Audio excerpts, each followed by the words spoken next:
If you like the video, make sure to like, subscribe, and comment. For more videos like this, share your most terrifying experiences with the unknown, the paranormal, or humanoids, those that still haunt you to this day. I was on vacation, as a backpacker, in southern Chile, the country I am from. I was in the great island of Chiloé, a beautiful place with great landscapes, rich seafood, nice people, and fauna beyond any expectation. We were invited to a farm, as you may call it. I can't get a solid translation to English from what we actually call it here, but whatever. This farm belongs to a longtime friend of my uncle, and he is quite the persona in the town. Everybody knows who he is and is very beloved. Anyway, the first day we camped there, we went to bed late, like 3 a.m. or something, and as I was lying down in my tent trying to sleep, I heard some sort of singing from a nearby forest. This man owned a lot of land, he was the owner of entire hills, he pointed at 3, and he said they were his. It was late in the night, so I shrugged it off to me being tired. Then the singing turned into screams, similar to a woman, but blood-curdling, like almost an animal kind of thing, not human. After that I started hearing things around me, around the tent, chains moving around, heavy objects falling where my feet were pointing, a man's heavy breathing, almost dying, gasping for air. Crawling things above my head, footsteps on the grass. I covered myself with my sleeping bag the best I could and don't remember when I fell asleep. The next morning I told my sister and my brother, they told me to not think about it. Then I told my uncle's friend, he laughed and said I had an active imagination. But his wife, she told me something along the lines of, boy, this island is big, a lot of things are hidden in here, and sometimes, things out of the ordinary happen. The thing is this, the south of Chile is rich in its folklore, especially the folklore around witchcraft, a thing that our grandparents taught us to believe in and not to be trifled with, and Chiloé is full of these stories. Apparently the town we were at, Dalcaju, has a meaning in the Mapuche language, the Mapudungun, and it means city or town of sorcerers, and every Tuesday and Thursday, the sorcerers go out and do things. The day we came to Dalcaju was Tuesday. And even a tribunal of the Catholic Church went to that town to burn at the stake witches and sorcerers, part of a cult called the Rec Providence. They practiced white and black magic and aided the people in need and punished the ones who wronged the innocents. My sister found out about that piece of information after gathering it from a local tourist agency that made a trip to a secluded location, a haunted forest, where it was said that sorceresses do their rituals, and guess what? They don't do them either on Tuesdays or Thursdays. A tall, unknown creature in Clever, Missouri.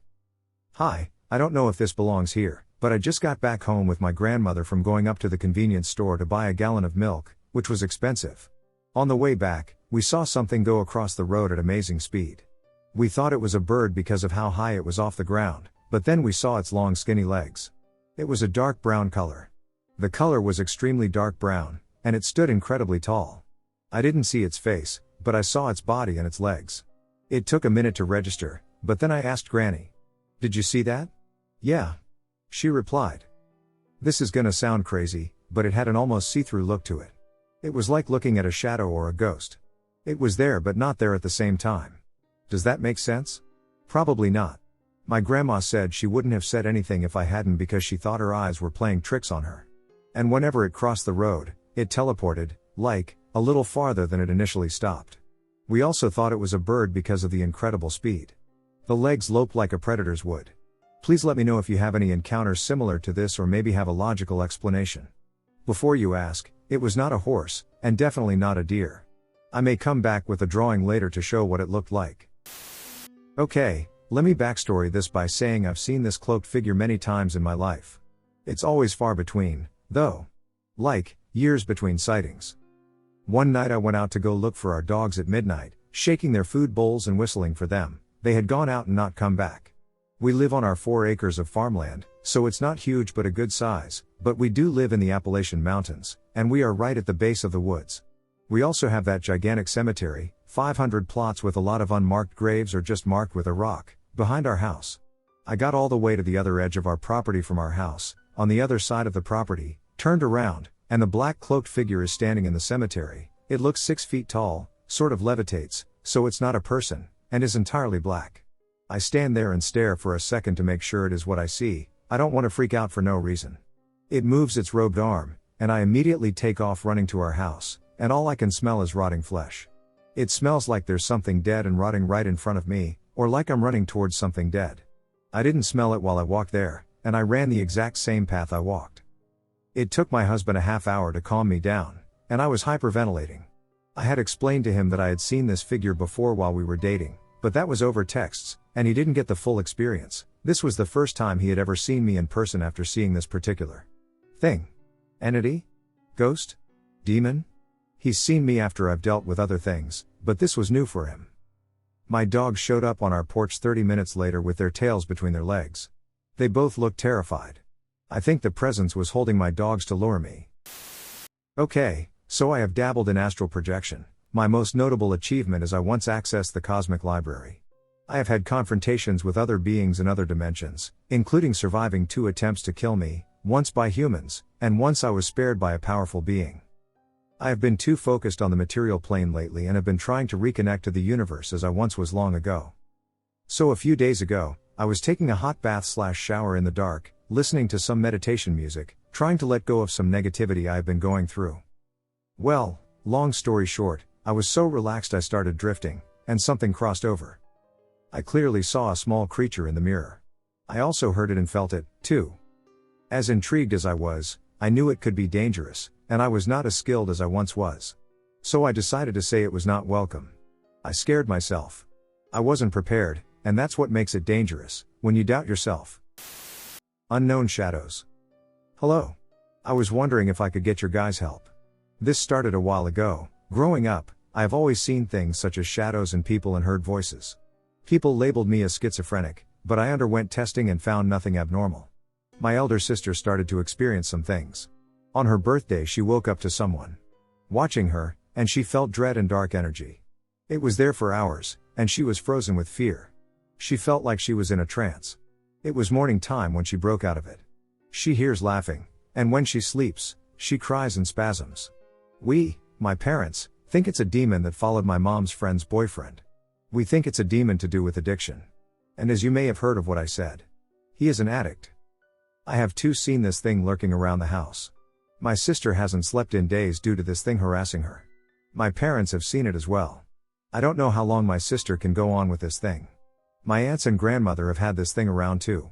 My aunt went crazy from it. My other aunt gets nightmares.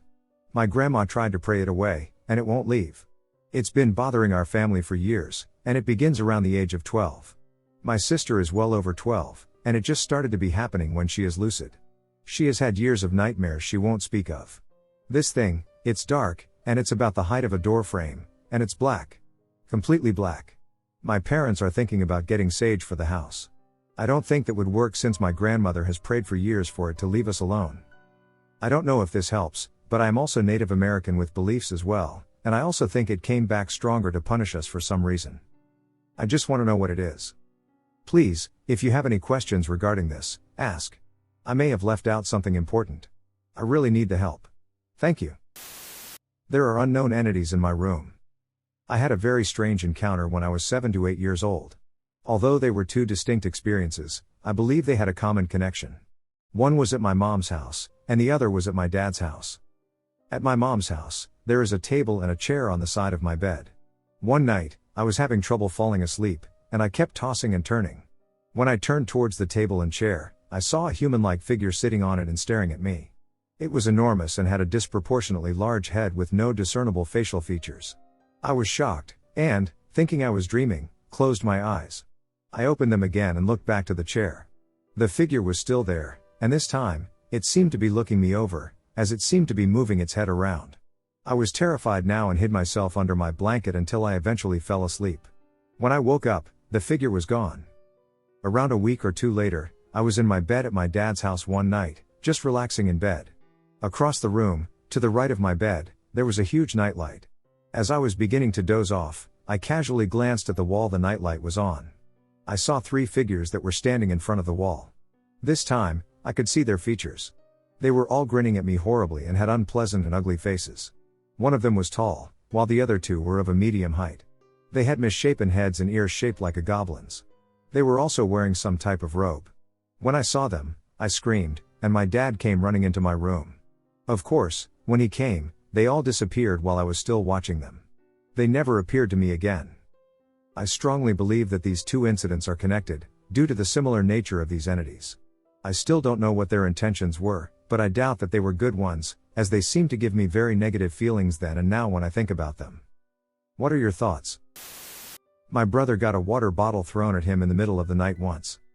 When I was little, I used to make up stories to keep the evil things from giving me nightmares. They were these creatures that would drag me under my bed and into a nightmare, but if I made up a story, they would leave me alone. Probably just vivid dreams. My dreams are weirdly vivid, but one night when I was like 8, they shot a rubber band rocket at my little brother, and I got in trouble for it. I woke up because I heard the rocket hit the wall. It woke my brother up too. He started crying, and I got in trouble. Still haven't been able to explain that one. I don't sleepwalk or even really move in my sleep, so it most likely wasn't me. I've seen shadow figures quite a bit, but I'm sleep deprived, so that's probably what that is. An unknown entity that I have seen several times. My family and I have come across this entity that likes to mess with us a lot. My sister and I have seen it at different times in the same area but in different places. We live in the Appalachians. My boyfriend's cousin has set a mirror there. And I have never liked it from the beginning and wanted it gone. The first encounter was when my sister was outside with her dog, and it was whistling. She thought it was me from inside, and it wasn't. She tried to pay no mind to it and came back inside. The second encounter was very similar to the first. When I first saw it was hiding behind my truck in a motion like it was about to run away. I then grabbed a couple of rocks to throw at it. And I did. It has not interfered with me since I took that action. Whenever any type of male adult is around, it doesn't bother anyone. Fast forward, and I don't live in this home for a while, but my boyfriend's dad and nieces and nephews live there. The oldest niece has seen this entity, too. We've brought the mirror back inside, and it's broken. The entity has hovered over the oldest. Has fought to get into the bedroom where my boyfriend's mom and all the children were in. It has literally fought her to get in. Scratched the youngest daughter's face, and we don't know what this being is. After we heard about bruising and scratches on the children, we made connections to the random bruises on my body that I would get while I was asleep. It looks like a shadow of a person but with glowing yellow eyes. Every time we try to look anything up, we can't find anything about it. It has visually messed with my sister more than me. If anyone knows what this could be, it would be greatly appreciated. An unknown man appears in my dreams. For a bunch of years now, I kept having dreams of this unknown man. I have no idea who he is.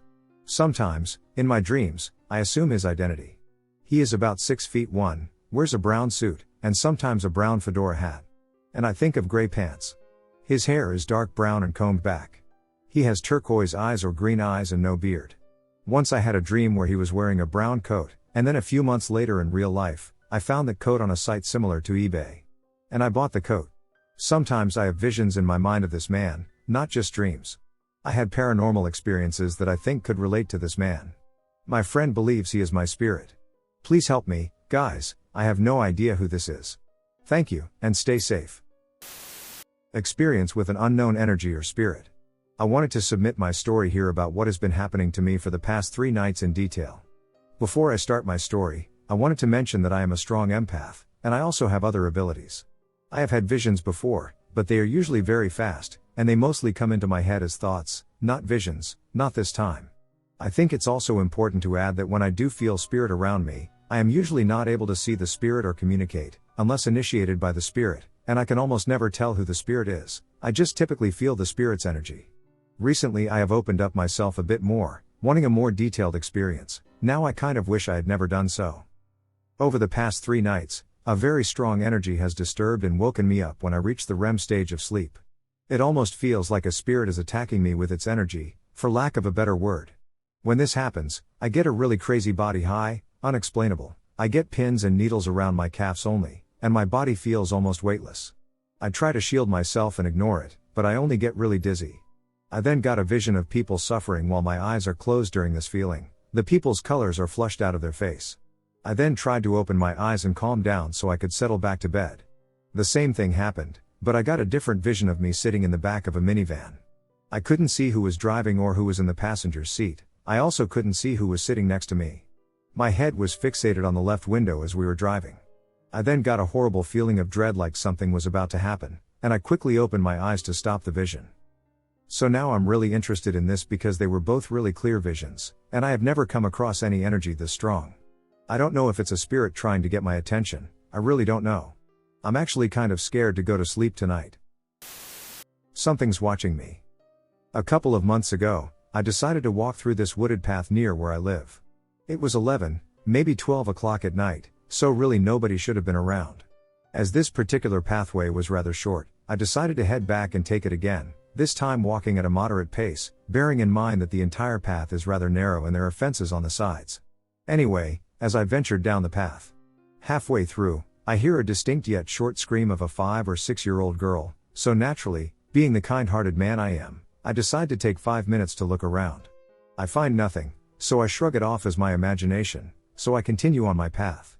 3 minutes later I hear the exact same scream. Bear in mind a child cannot replicate its own scream twice, only much closer, in fact, so close I should have been able to see around me who or what was screaming, so naturally, being a believer in cryptids and the unknown, I start to get a little anxious, so I start jogging out. I never heard that scream again, but till this day it scares me thinking it was something or somebody trying to trick me into helping someone or somebody trying to trap me or something luring me. I have encountered the faceless man in my dream and the unknown entity at my work. So last night, I had a dream that came in 2 parts. However, it's the first part that was relevant to what happened today. In that first part of the dream, I was in my car when a silver pickup started ramming into it. I screamed and yelled for the driver to stop, and then I saw that the driver was a man with no face. He ignored my pleas and continued ramming my car. Somehow, I was able to escape my car, but when I stepped out, the man and his pickup disappeared. I told my parents, and my dad relayed what I said to a friend back in Indonesia who has a sixth sense and specializes in these kinds of stuff. Flash forward to the evening when I was helping close the TJ Maxx I work at. My manager and my coworkers were having a huddle about today when my manager said she thought she saw someone walking around the back of the store. Thinking nothing of it, I volunteered to investigate and make sure there were no more customers lingering. Checked the restrooms, the janitorial closet, but it was when I checked our back room where we stored items that will be put in the sales floor later on. The moment I stepped into the back room, I got goosebumps and felt dizzy. I felt like there was something coiled around my head. As I walked closer to the electrical room that had the power switches to our store, the feeling got worse and worse. Of course, I was afraid and refused to push my luck, so I left and reported to my manager that there was nobody there. We continued on the process of closing the store, but the feeling of being watched lingered. When I got home, I told my parents, and my dad messaged his friend. We learned that the first part of my dream served as a warning for today's events. Whoever my manager saw was a wicked spirit. Later on, when I was cleaning up one of my dogs, I was overcome with sadness out of nowhere. Tears welled up in my eyes. I don't know why I started crying, and I became afraid that I was followed home. It was crazy because a few weeks ago, a different manager during the closing shift thought she saw someone walking around the back of the store, but we didn't investigate. Anybody got any advice on what I should do? I've encountered spirits before, but never have I ever encountered a malicious spirit like my sister did.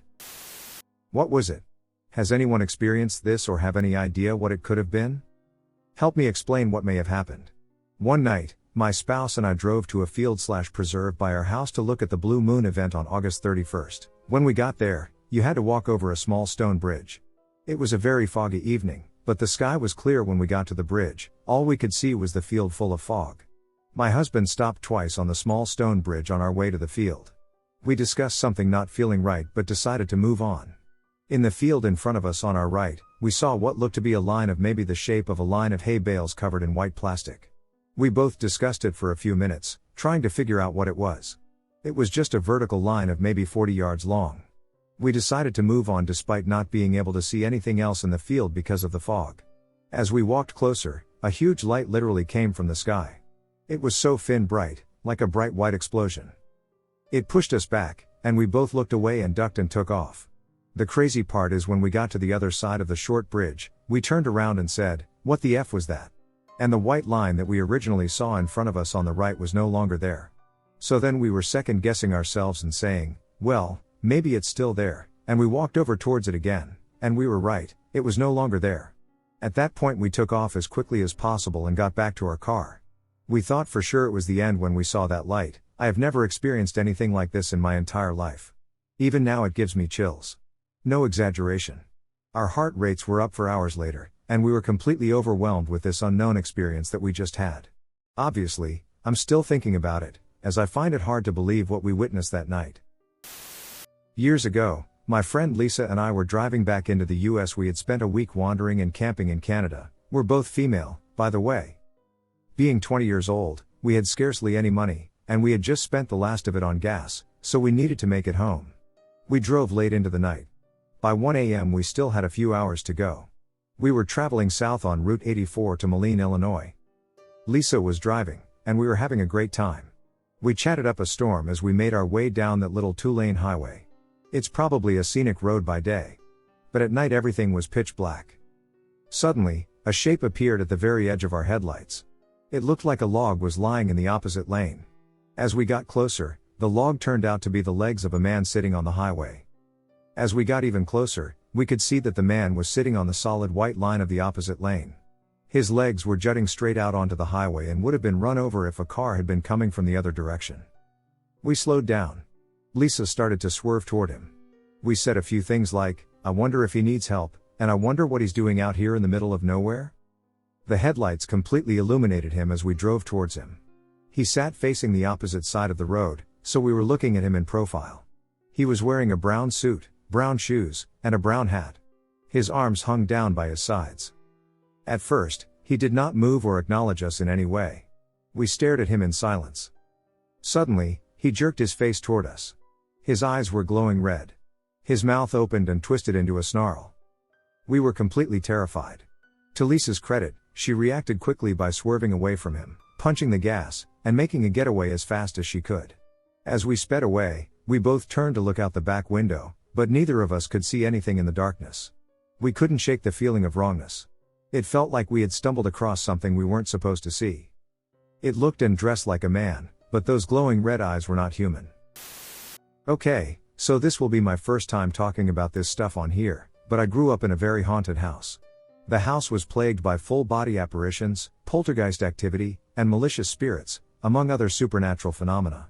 And I have a ton of stories from living there, but I'll just tell you the 3 that stick with me.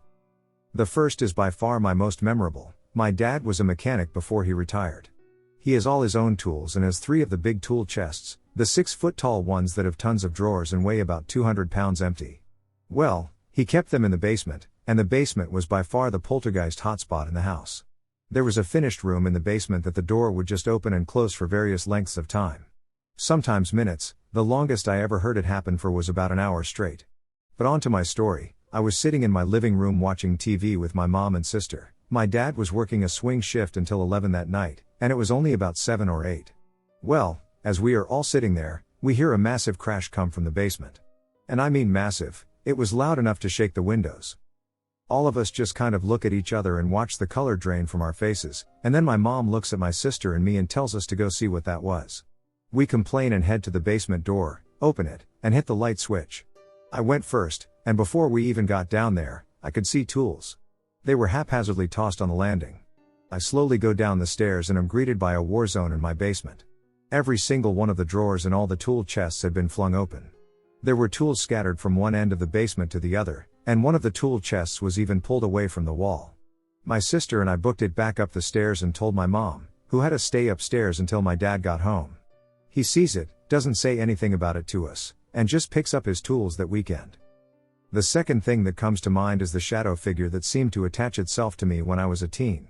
I was a particularly moody teen, and on several occasions saw a very tall shadow figure. It would always just stand and stare at me. That's all, just stand and stare. But I saw him so often, there was no way it was my imagination. There were a few times that I would have friends over, and they saw him as well. The third thing that sticks out in my mind is the singing woman. Around 4 a.m., every night, no matter where you were in the house, you could hear what sounded like a young woman softly singing. Everyone who had ever stayed at my house heard her. It was so reliable that she was often my come spend a night in my house and you'll see it's haunted ace in the hole. You could seriously set a clock for it. Anyways, those are a couple of the things I remember. I have tons more, though. About 8 or 9 years ago, I was driving past a cemetery near my house in the back of my friend's pickup. Due to the small back seat, I had to sit sideways and look out the back. It was around 10 to 11 at night when a 3-tall black creature jumped from the cemetery entrance to the middle of the street and began to chase the truck. We were doing 30 to 40, and this thing was keeping up. Then it looked dead at me. I'll never be able to forget the look those bright red eyes had. Then my forehead started to burn, like I had just been branded on my forehead. Then the creature jumped right back into the woods. My forehead was burning for the rest of the night. When I talked to paranormal friends I had back then, they said this creature was trying to mark me and my soul, or it wanted me, but my spirit fought it off. Thus why I felt like my forehead was burning. It was trying to look into my mind's eye. To see my true self. I like to believe my true self scared it off. I used to have a lot of paranormal shit happen to me where I lived. After that night, I haven't experienced anything significant. I really like to think my spirit scared it off and that it started to talk about me and that I'm a tough cookie. This is one of the scariest things I have experienced in my life. Even talking about it makes me tear up. I was just lying in my bed when I heard a scratching noise outside. I thought it was somebody breaking into my shed, so I looked out the window. Instead of being met with a small animal or somebody trying to break in, I was met with something more sinister. To this day I have no idea if what I was seeing is real or in my head. I pulled my blinds to the side and looked into my back garden, but instead of seeing either of those things, I saw a ghostly white figure bent backwards on all fours. Its head was the right way up, though. Its mouth was large and hung open, and its eyes were pure white. It had multiple red stains covered on it. It looked directly at me and ran. I quickly shut my blinds again and hid under my covers until I heard banging on my back door. Nobody heard it, everyone was asleep. I'm assuming this was a skinwalker or something of the sort, but even writing this brings me to tears for some unknown reason. My mind keeps playing tricks on me. This was years ago. However, I'm still wondering if this was real. Unknown creature above Skylight. This happened at my childhood home in Connecticut when I was 8 or 9 in November of 2010. It was like 6 p.m. and I was getting ready for bed, and my parents were across the hall folding laundry and stuff like that. As I was getting my pajamas on, I glanced up at the skylight above my bed, and as I did, 2 hoofed legs smacked against the skylight, and my heart dropped like I had an instinctual feeling to be scared of whatever it was, and I'll never forget the noise it made when it hit the window. That's how I know my mind wasn't playing tricks on me. The legs also had no fur or skin, just muscle and veins. It also looked like whatever it was tried to climb up onto the roof but could only get its legs up before moving away. I ran into my parents' room crying and trying to tell them without sounding like a paranoid little kid. Of course, they didn't believe me. After that I refused to sleep in the room, and I slept on the couch up until my parents divorced and I moved out of the house. I still find it unsettling to this day. The unknown? Here is a little background before I share my experience. Our son is 6 years old, and like a typical young child, he is afraid of the dark. We've tried numerous tactics, night lights, glow-in-the-dark items, stuffed animals, etc., but our son manages to come into our room in the middle of the night anyway, not every single night, but most nights. Our rooms are right next to one another, and we sleep with our bedroom doors open. I was lying awake, unable to sleep due to the late hour. My fiancée is snoring, and our son is asleep. Naturally, I am fully awake, and it's approximately 3 a.m. When I finally got sleepy, I turned over, so my back was facing the wall, and I closed my eyes, but I was still awake, not asleep yet. I heard little footsteps, thinking to myself, here comes Jay, about to wedge himself in between mommy and daddy. The footsteps stopped at the side of my bed. You know how you feel like someone is looking over you to see if you're asleep? Well, that's the feeling I got.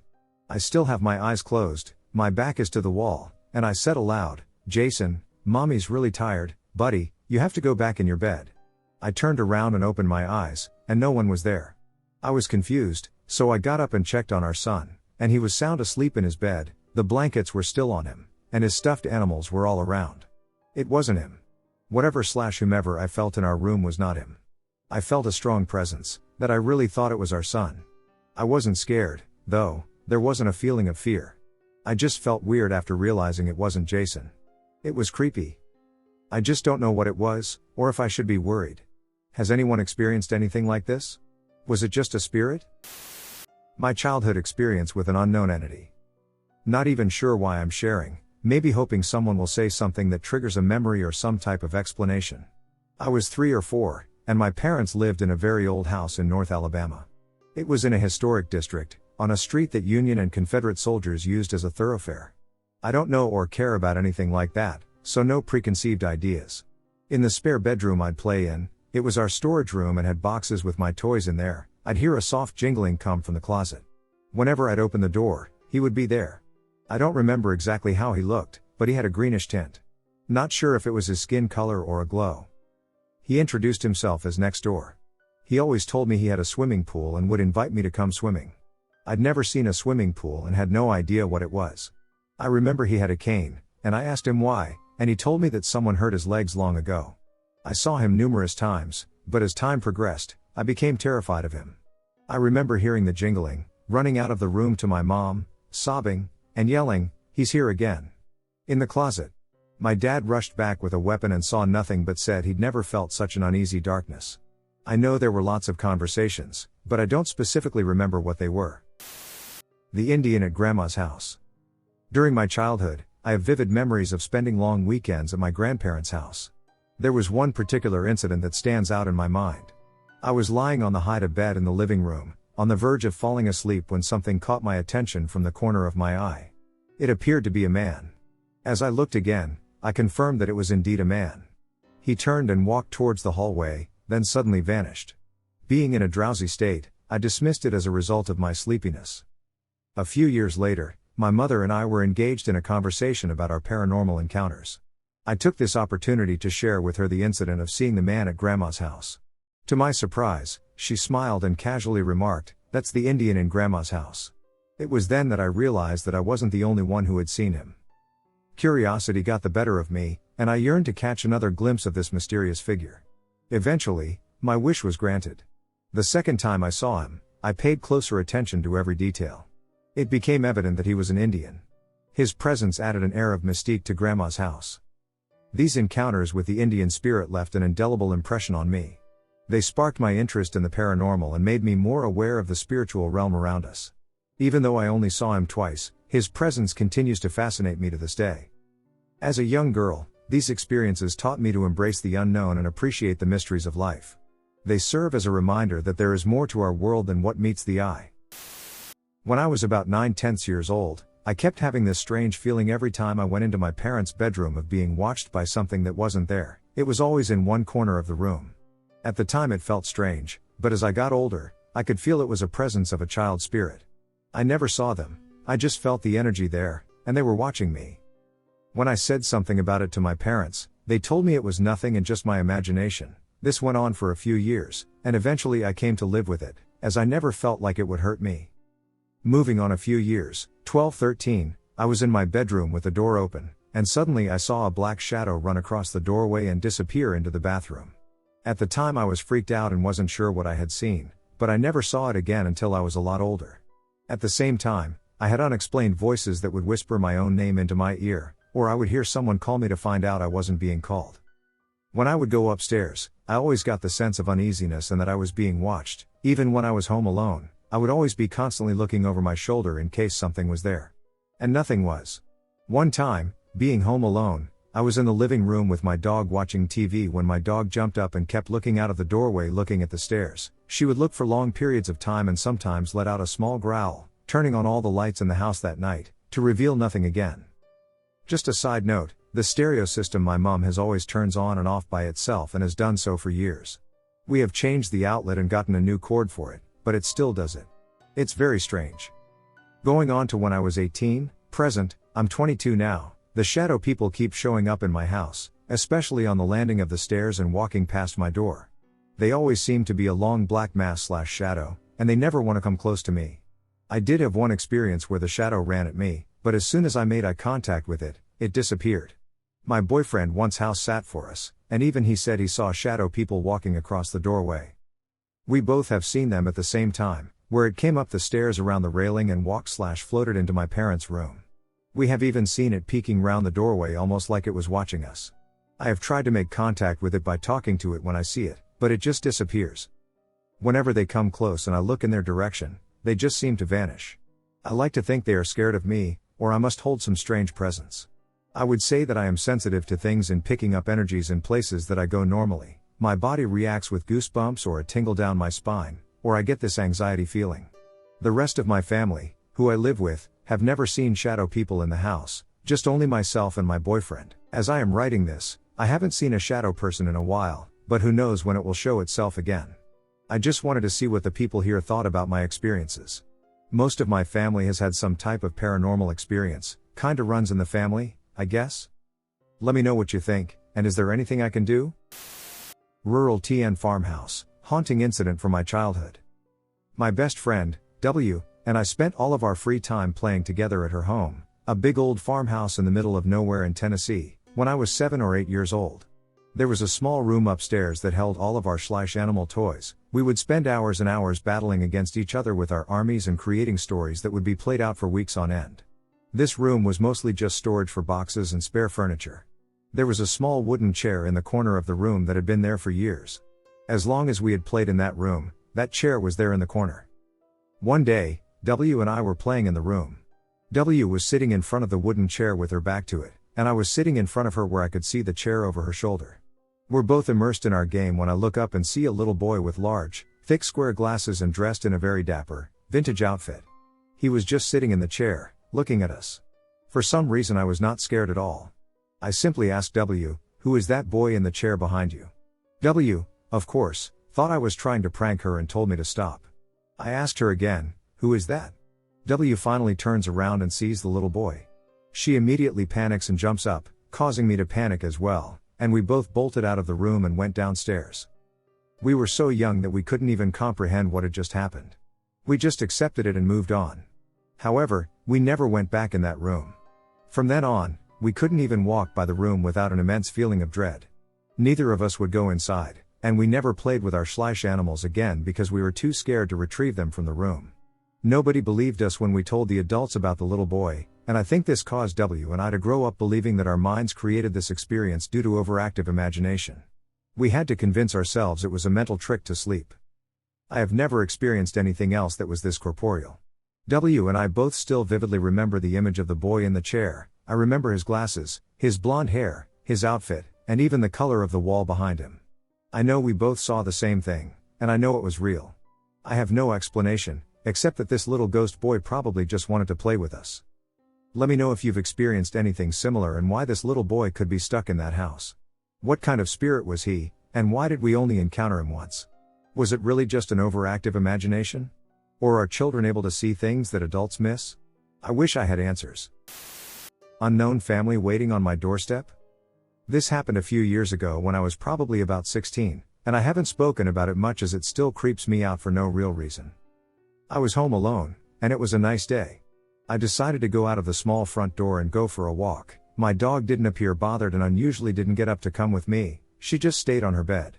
I walked out to the porch, put my boots on and opened the door to see a family. A man, woman, young girl and old woman, holding hands stood not quite on my doorstep but just at an angle in front of the door, probably a few steps away, looking at me.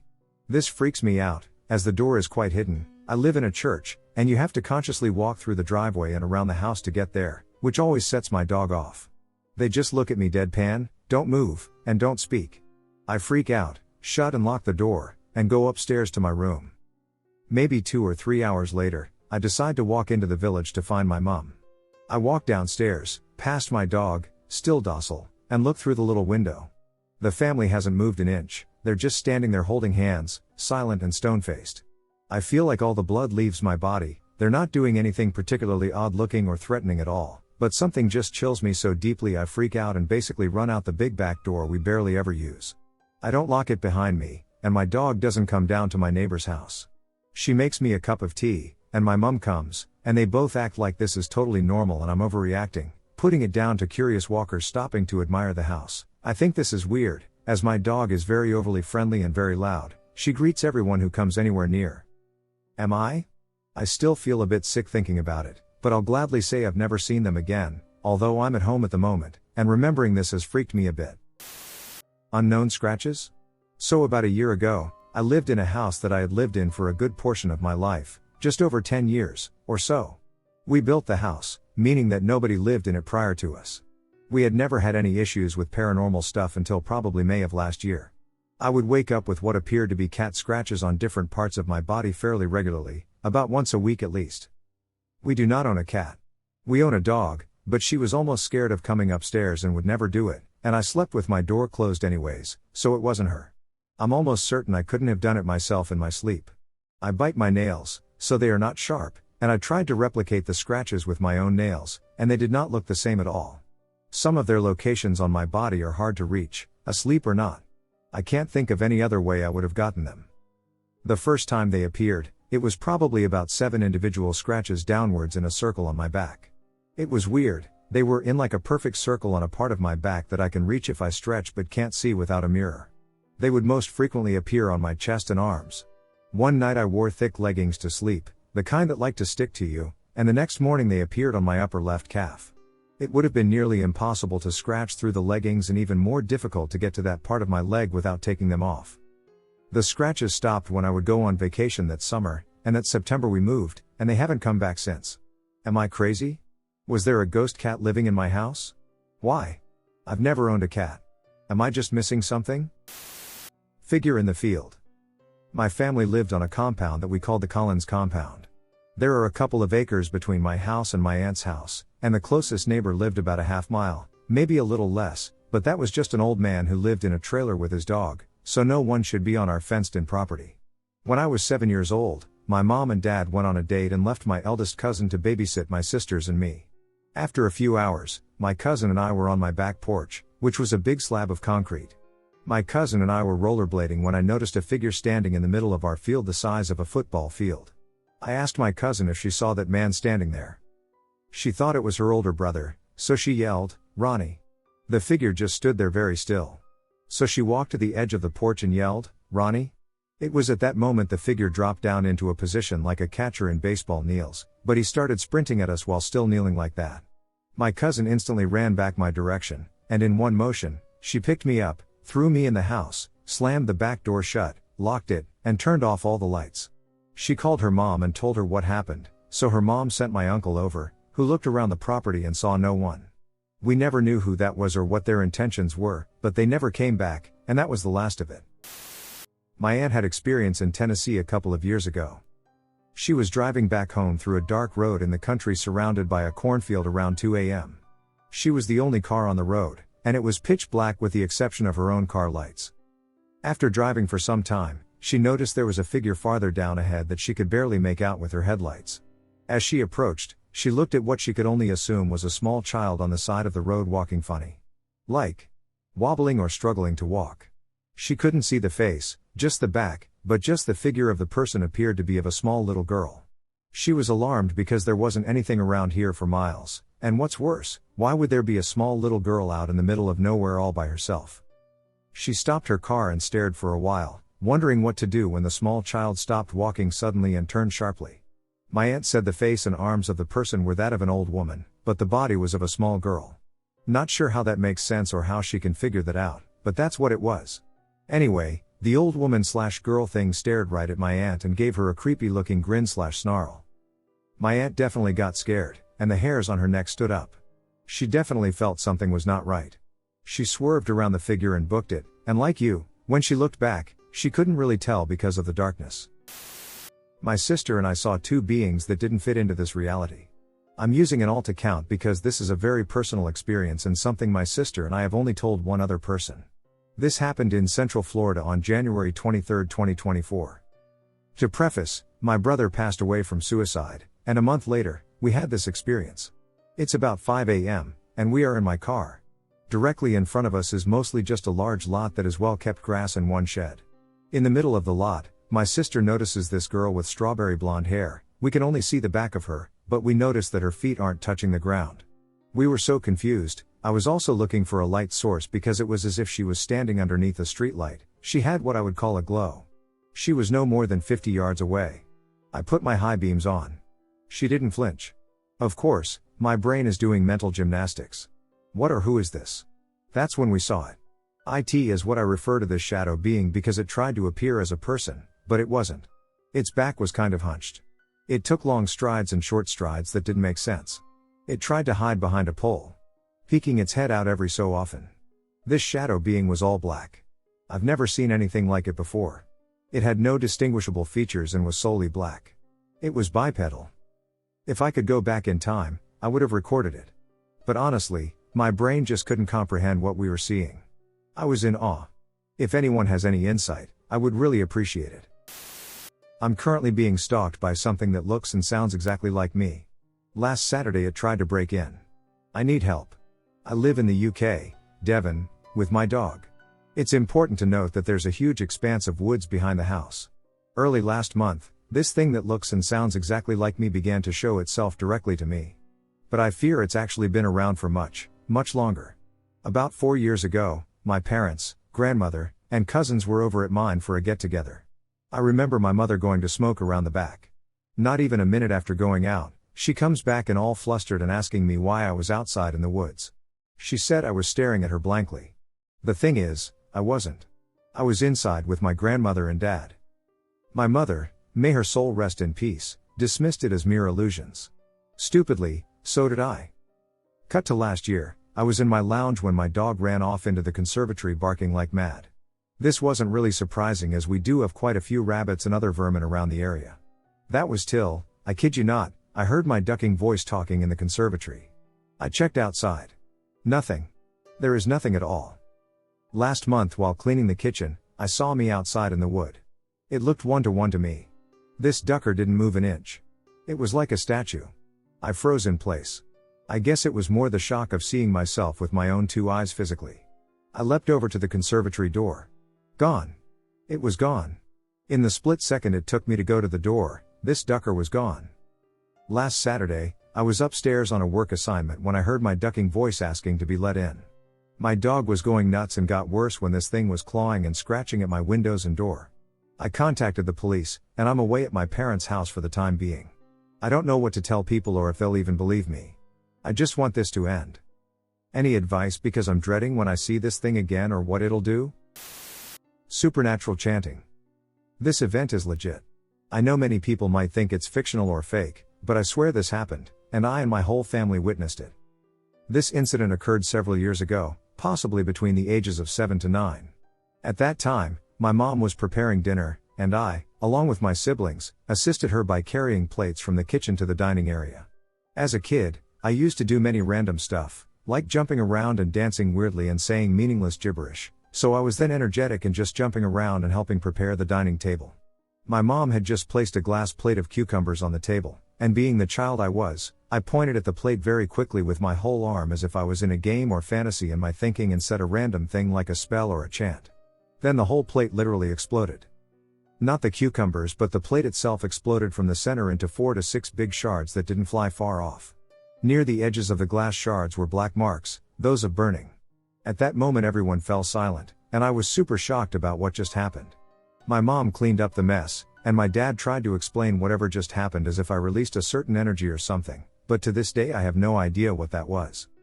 Like we hear about magic nowadays and such, but it's a whole different story when I myself chanted something that made an object explode with burn marks at the sides it exploded. It's just crazy.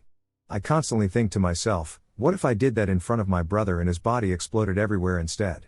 That thought alone freaks me out, as I am 99% sure my parents would have gotten rid of me if that happened, and not just that, but ending up killing someone at 9 to 10 years old probably would have traumatized the hell out of me. What happened that day remains unknown, but not forgotten, and my siblings still remember it. If anything, that event alone proved to me that there is something supernatural in this real world.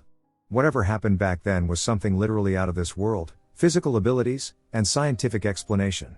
It was supernatural, and I was the one who chanted it myself. This little event changed my whole view on this world, as now I believe there are supernatural things in this world, unlike many people who think such things are wishful thinking or just imagination or fiction. I don't remember what the chanting I did was besides being gibberish, but the thought of spells and chants existing in the real world seems much more real to me. Had I remembered what I said back then, I might have been gifted with the ability to explode anything I wanted. That thought alone is terrifying, as there might be people like that out there, and we just will never know.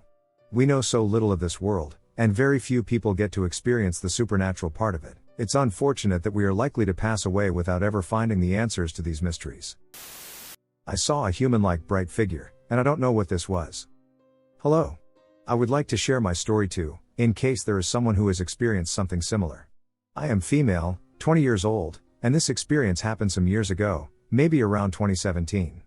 Back then, I had absolutely nothing to do with religion or spirituality. So one summer night, maybe around 3 o'clock, I was sitting on the balcony of my house in Greece alone when I suddenly saw a figure, like a man, but white and very bright, going up the road to my house. I froze and looked at it intensely to understand what exactly I was seeing. I thought he was human, but he was brilliant that I could not understand his features. The scariest thing of all was that while he was walking, he suddenly stopped, as if he realized that I saw him, and turned back to leave, walking. Just before he turned, and I lost sight of him, it disappeared and appeared on the other side of the field. I live in a field, so I have perfectly clear vision of the front side of my house when I sit on my balcony, under a tree. I stared at it until it completely disappeared after a few seconds. I'm absolutely sure it was not human for two reasons. Firstly, it was so bright that I could not see anything on it except its human shape, and secondly, my dog, who was sleeping under the balcony, would have seen it from the first second it appeared in front of her. Please, if you have a similar experience or an explanation, let me know, because after so many years, I have not been able to explain it. Thank you. My experiences with unknown entities. When I was about 23, I lived in a super old house that sat in the middle of a huge vacant lot, which was closed off by a big chain-linked fence. Growing up, I had some creepy experiences here and there, but the experiences I had in this house could never compare. There was always a dark cloud hanging over it. Anyone who came over immediately felt the gloom as soon as they stepped into the house, and anyone who stayed the night would wake up feeling someone staring at them. Not just staring, they'd feel harassed and frightened over it. Some people would see black shadows out of the corner of their eye. A couple of times the bathroom faucet turned on randomly while someone was in there relieving themselves. I've had friends run out screaming because they were in complete shock. Anyway, the person who lived with me was out pretty much every night partying, so I was home alone a lot when the sun would go down. Every now and again I'd hear knocks at the front door or my bedroom door, but when I opened them, no one would be there. I'd hear a whisper here and there or creaks, footsteps. Eventually I started having night terrors. I had sleeping problems for about a year because I'd wake up either screaming or with something on top of me holding me down, or both, and I'd see and hear things if I tried to go back to sleep. One night a friend stayed over with me, and when we woke up the next morning, all of the desk drawers were stacked on top of the desk in my bedroom. I asked her what happened, and she said, "You don't remember?" No, obviously I did not, lol. She told me she woke up to me standing at the bedroom door facing out. She asked what I was doing, and I didn't answer. She asked if I was okay, no answer. Finally she yelled my name, and I turned around and started pulling the drawers out of the desk and setting them on top of it. She said she was too creeped out to do anything, so she just watched, and when I was done, I went right back to bed and was suddenly asleep. There was another time I was home alone watching a movie in my room. I hear a knock at the front door, so I go and answer it. No one was there. As soon as I closed the door, there were more knocks, harder and louder. I just kept a baseball bat next to my bed, so I grabbed it and opened the door again. I walked around the lot, and there was no one. The fence was still locked.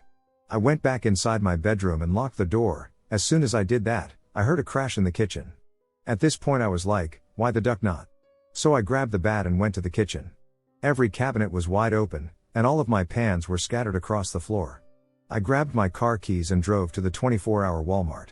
I stayed there until the sun came up, lol. When I went back home, I cleaned up the kitchen and just existed after that. Back then I had some friends in a band. They'd come over to practice and party every now and again. We'd video record and play it back after. You could see orbs flying across the screen like crazy and hear noises like static or distortion in the back, not feedback from the amps. Things would fall off the walls randomly, and the radio or TV would turn on by itself. And this would happen when people were over too. After a couple of years it just became more of an attraction than anything scary to me. I forgot what it felt like to live in a normal, lightweight home. The dark vibe became normal to me until I moved a few years later. I'll never live in a space that feels heavy ever again. It was watching me. Over 10 years ago, I was home from college and sleeping in my room my mom had made up for me. It was a newer home my mother was renting. My mom had fallen asleep on the couch. I was half asleep in bed and felt like someone was watching me. I was so tired I told myself I was imagining it and to stop being ridiculous. I was lying on my left side, and it felt like something or someone was watching from the right side of the bed, behind me. I figured I would just turn around and see nothing was there and go back to bed. I turned around and opened my eyes, and to this day I see absolutely vividly. A tall, disheveled older man looking down at me with the most hateful eyes.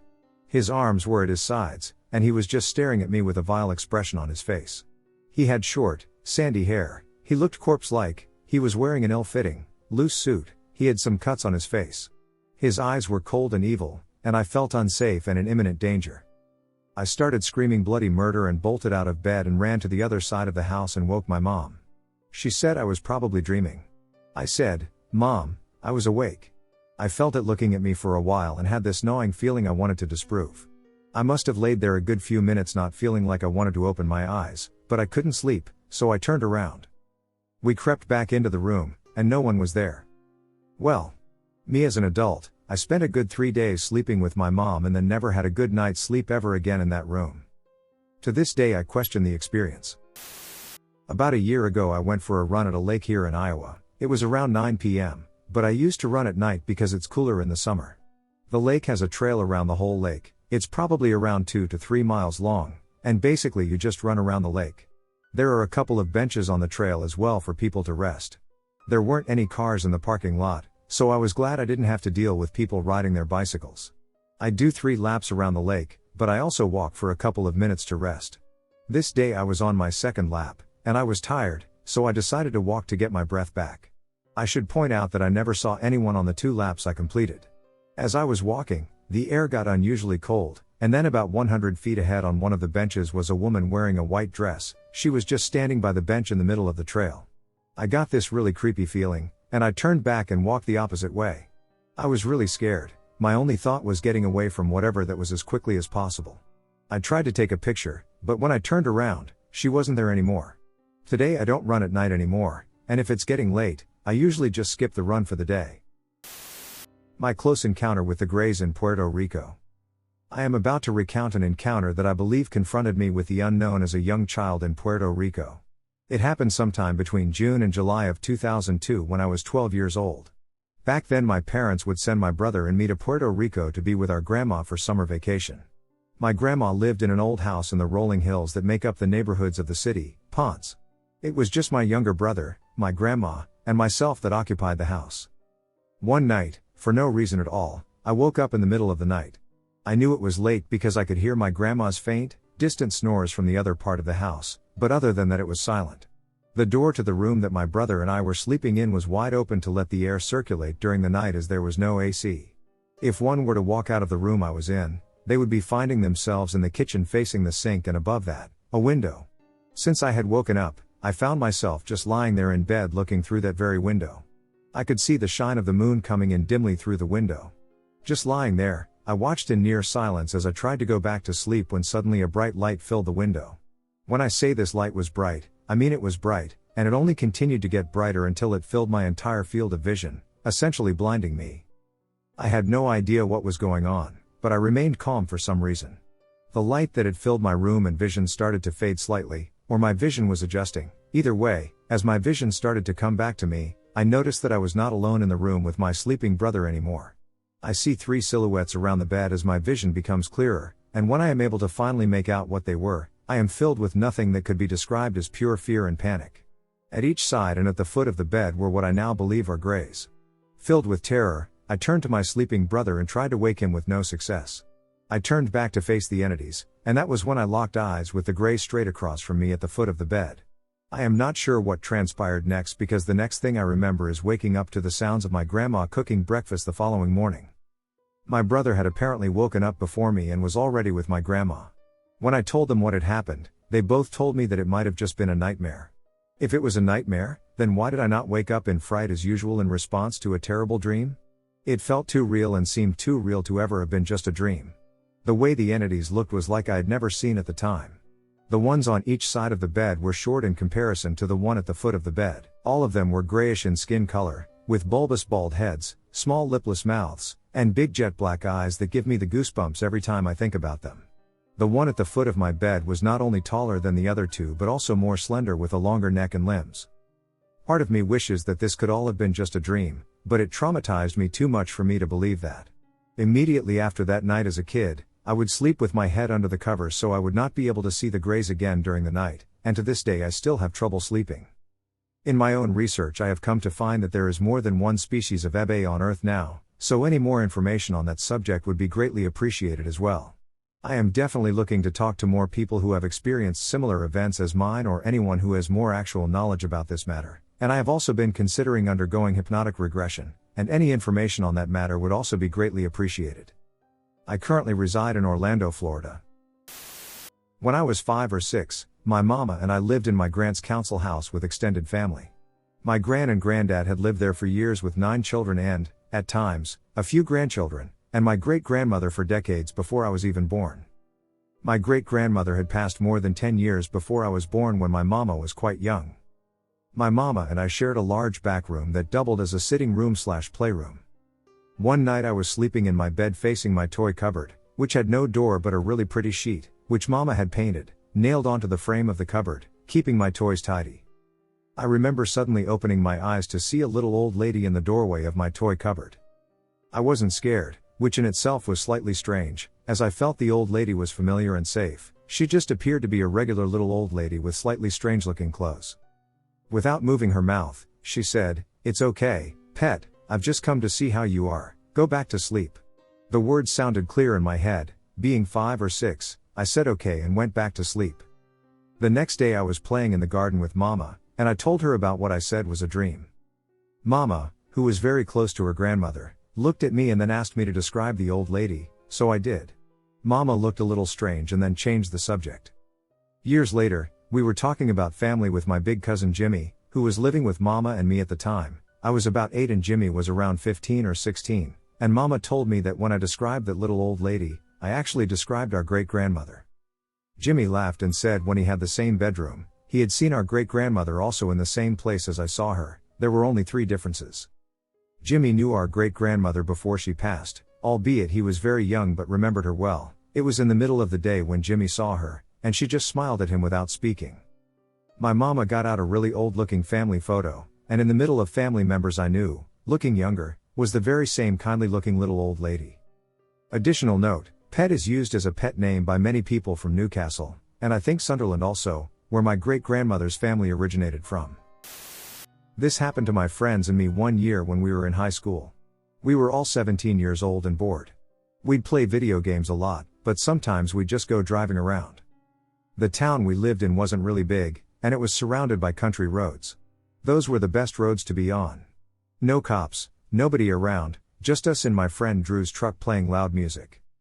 One night we were on one of these country roads when off in the distance we could see that someone was standing there in the middle of the road. Drew slowed down. The guy in the road didn't move, so Drew pulled his truck to a complete stop. Now this is a pitch black night, so we couldn't see much, and the guy was just outside of the headlights. But we could tell he was still standing there, facing us. Now we were 3 regular-sized guys. We shouldn't be too freaked out by one guy in the middle of the road, but you never know who might be out there. I mean, who stands in the middle of a dirt road in the middle of the night? So, we're sitting there, with the truck idling. Some of us say, just go on and go around him. But really, this is getting creepy. Suddenly, the guy takes a step towards us, drops down on all 4s, and starts running towards our truck. Man, we all freak and start shouting at Drew, "Go back! Go back!" Drew throws the truck in reverse and slams on the gas. We're all screaming, and we can still see this thing running towards us on all 4s like an animal or something. I swear to God we drove for at least 2 miles like that, high speed and in reverse. Finally, we can't see this thing anymore. Drew swings the truck around, and we speed back to my house. We run up to my room, shut the door, and spend the rest of that night and many more nights wondering what in the hell that was. An unseen entity spoke to me, and I'm scared as duck. I'm currently locked in the bathroom and feeling extremely scared. For a couple of months, I've been seeing some shadow-esque movement of sorts from my peripherals, which isn't abnormal, as I've seen shadow people for as long as I can remember. These, however, are like see-through. These shadows are distinct from the usual dark ones. They remind me of the specks you see floating in your eye but larger, if that makes sense. Barely there, but still there. I typically take the ignore route with things that scare me as to not feed fear. However, the other day when I noticed one, my dog looked at it and followed it with its head. The only place I've seen it is in the bedroom at the foot of the bed. About 45 minutes ago I was cleaning the house, walked into the bedroom to put some stuff away, and as I walked past the bed I got what I can only describe as an overwhelming feeling, and my heart sped up a bit, and then I heard, oh so quiet and near my face, "Be careful." What does that mean? Why would it say that? I'm on the phone with a loved one who said that maybe they've heard it a lot and are trying to send a kind message. I honestly say it constantly to my partner every day when they leave the house, so it's not a huge stretch. This entity/ghost/spirit has done nothing in any malicious manner, but damn, that one message really has me on edge. Any advice would be helpful as far as protection, cleansing, and peace of mind. Thanks, y'all. My son's not so imaginary friend. I decided to share my story here. I've always been spiritual, and all my life I've seen or heard things. But this story is mainly about my son. When my son was age 3, we moved to a new flat, and about a year after being there, I would have a feeling my son was behind me and wouldn't be. And out of the corner of my eye, I'd see what looked like my son and go to talk to him, and he wasn't there and in his room playing. This happened every now and again, and I never thought too much about it. But when my son was 6, I would hear him not just playing with toys by himself but also asking questions and answering someone.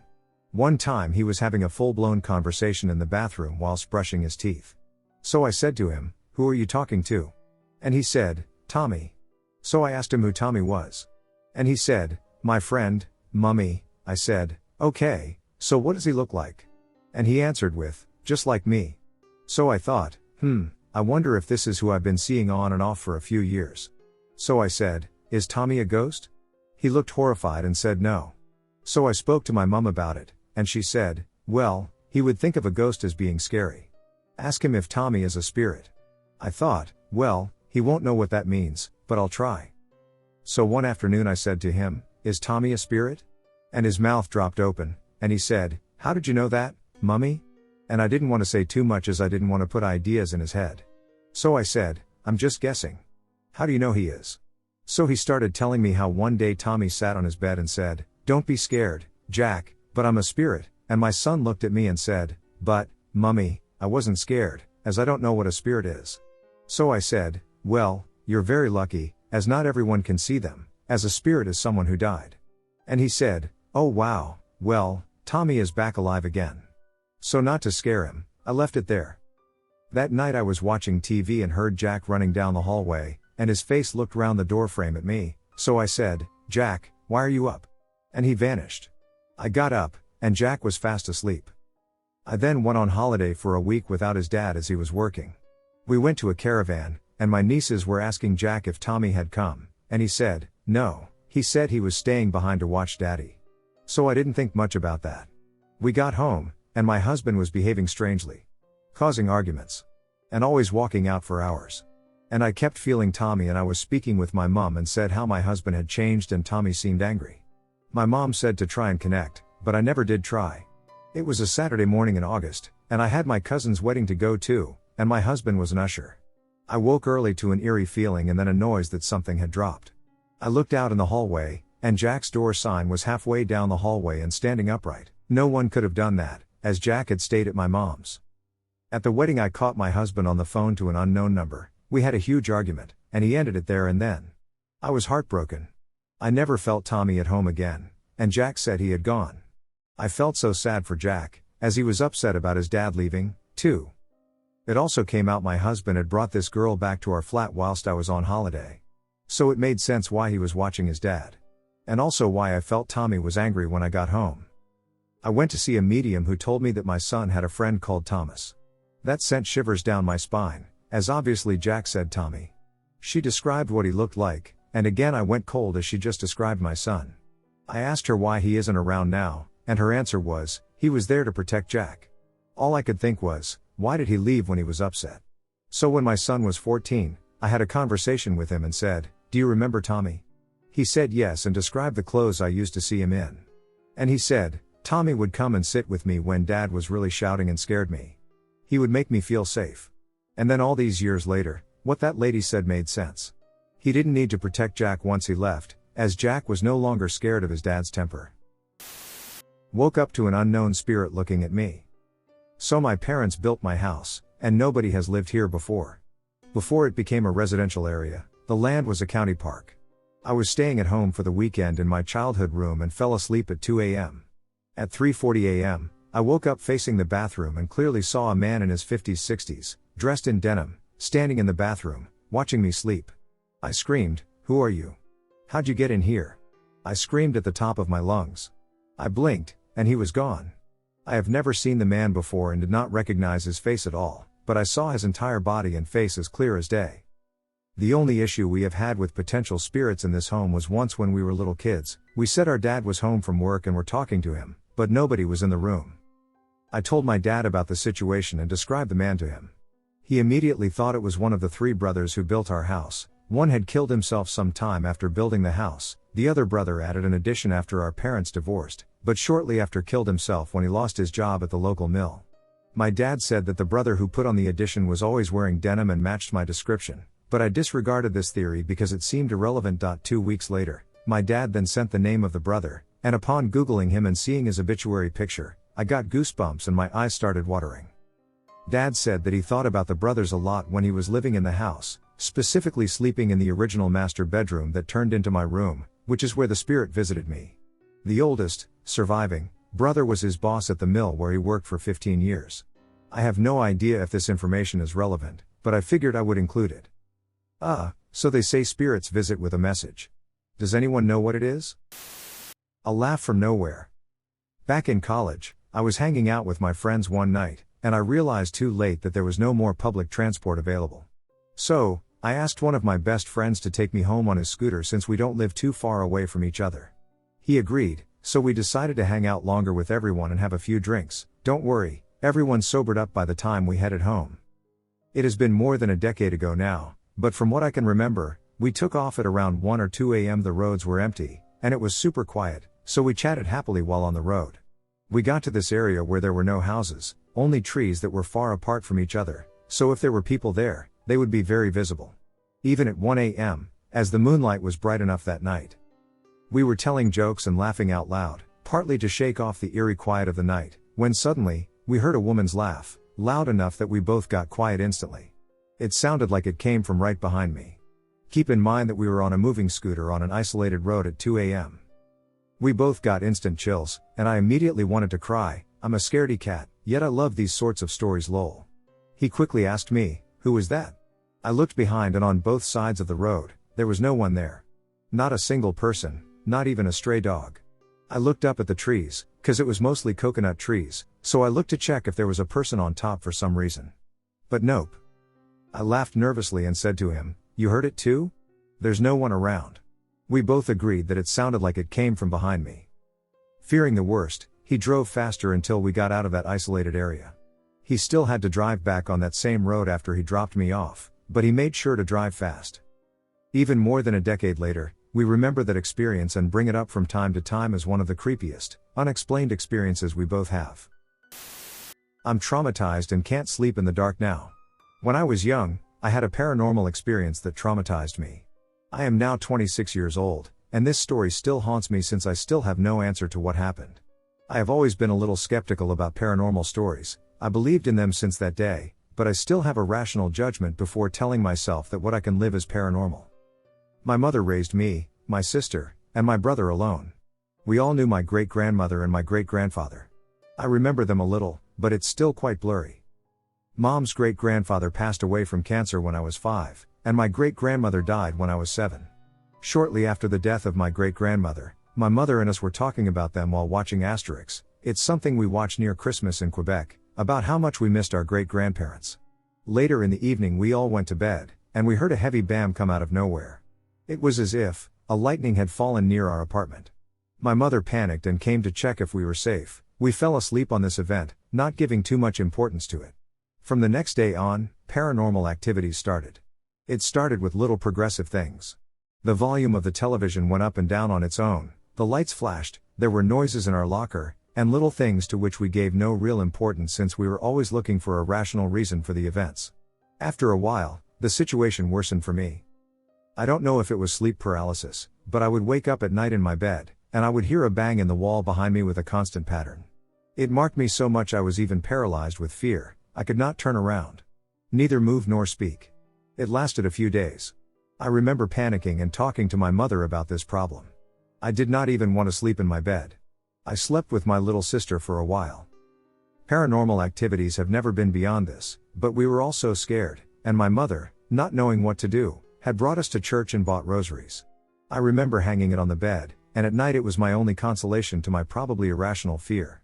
It stopped the day my mother told us that we should talk and tell the ghost that we were okay and that he had to leave. Since the activities stopped for a while, it left me in fear, and since then I can't sleep in the dark. I am 26 years old today, and I still wonder what happened if people experienced similar things. I've believed in the paranormal ever since. I never had them explain what I've been through. Unknown child. I don't remember much of this day, so I won't have much detail. All I remember was I was walking down the hallway straight towards the living room. We don't have a lot of mirrors, or much glass, except maybe Prince's house items that my mother used to sell. We have furniture that has mirrored doors on the bottom, no bigger than 2 feet high and 1 foot wide doors that go to the wall units. Now as I'm walking towards the living room, I decided to look at one of the open mirrored doors, and I swear I saw a pair of child's legs run from the doors, as if it came out from the wall unit playing hide and seek, and towards the hallway I was just coming from. And I knew it was a child because of the legs, how they ran, and it had socks and a diaper on. It ran like it was going into hiding. I stopped and stared at that mirrored door and looked around behind me because, according to that door, the child just passed me. But there was no child. We don't have children in the house, and I was, yet again, alone when it happened. The incident likely occurred not within the house, but rather in the vicinity. I noped out of that living room. That's all I remember. My first encounter. This happened back in 2005 to 2006. I lived in this house for most of my life in a small West Texas town. Living there since I was a baby until I was 18. During that time my family and I had experienced several small but noticeable things. Between doors that would open or close to hearing phantom footsteps in the kitchen. Every member of my family experienced one thing or another. At 18 I moved out. After a year-long hiatus, I returned with a wife and child. After a while my mother bought a new house and gave me that one. I lived in it for a few years with all the activity.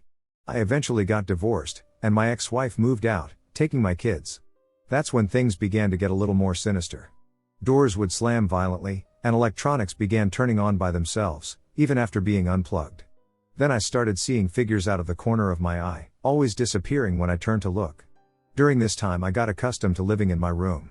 Sitting in my room in the dark, I would be web surfing and would see a little boy peeking into my room. He was so vivid that I thought it was a real child. Blonde hair, dark eyes, wearing a striped shirt. That's all I was able to see before turning and him gone. I searched the house because that's how real he looked. Turning off all the lights, I was getting ready for bed. My bed was centered in the room, opposite the door leading into the living room. Across the living room was a side window that overlooks the yard. After sleeping for a few hours, I woke up with panic and felt dread.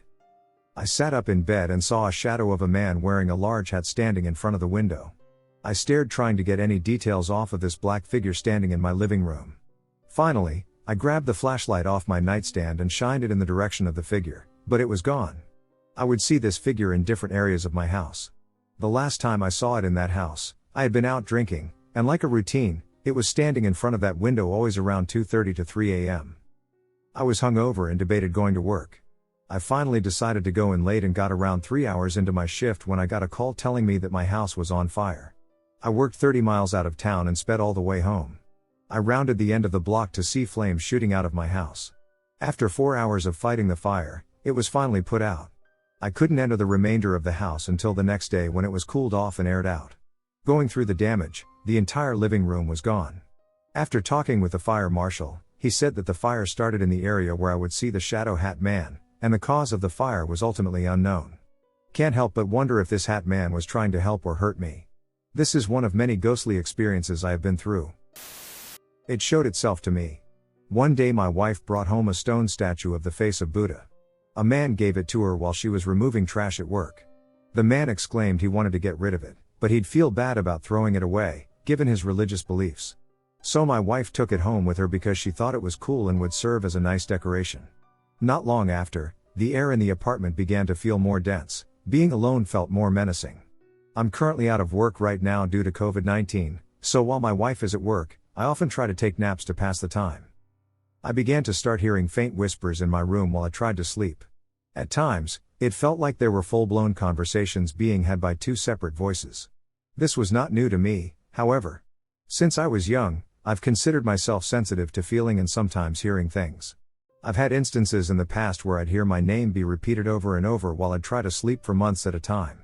Once while coming back in from a smoke, I heard music and laughter in my mother's apartment during a silent part in a song playing in my headphones. This happened while no one was home and not a single device was on inside the house. Anyways, since having the Buddha face in my apartment, I've heard whispers. I can never make out what is being said or the gender of the voice speaking, but something was there. I could feel it deep in my bones. These occurrences would always be accompanied by other strange happenings as well. A few times I heard my bedroom door be pushed open, as if something was peering in.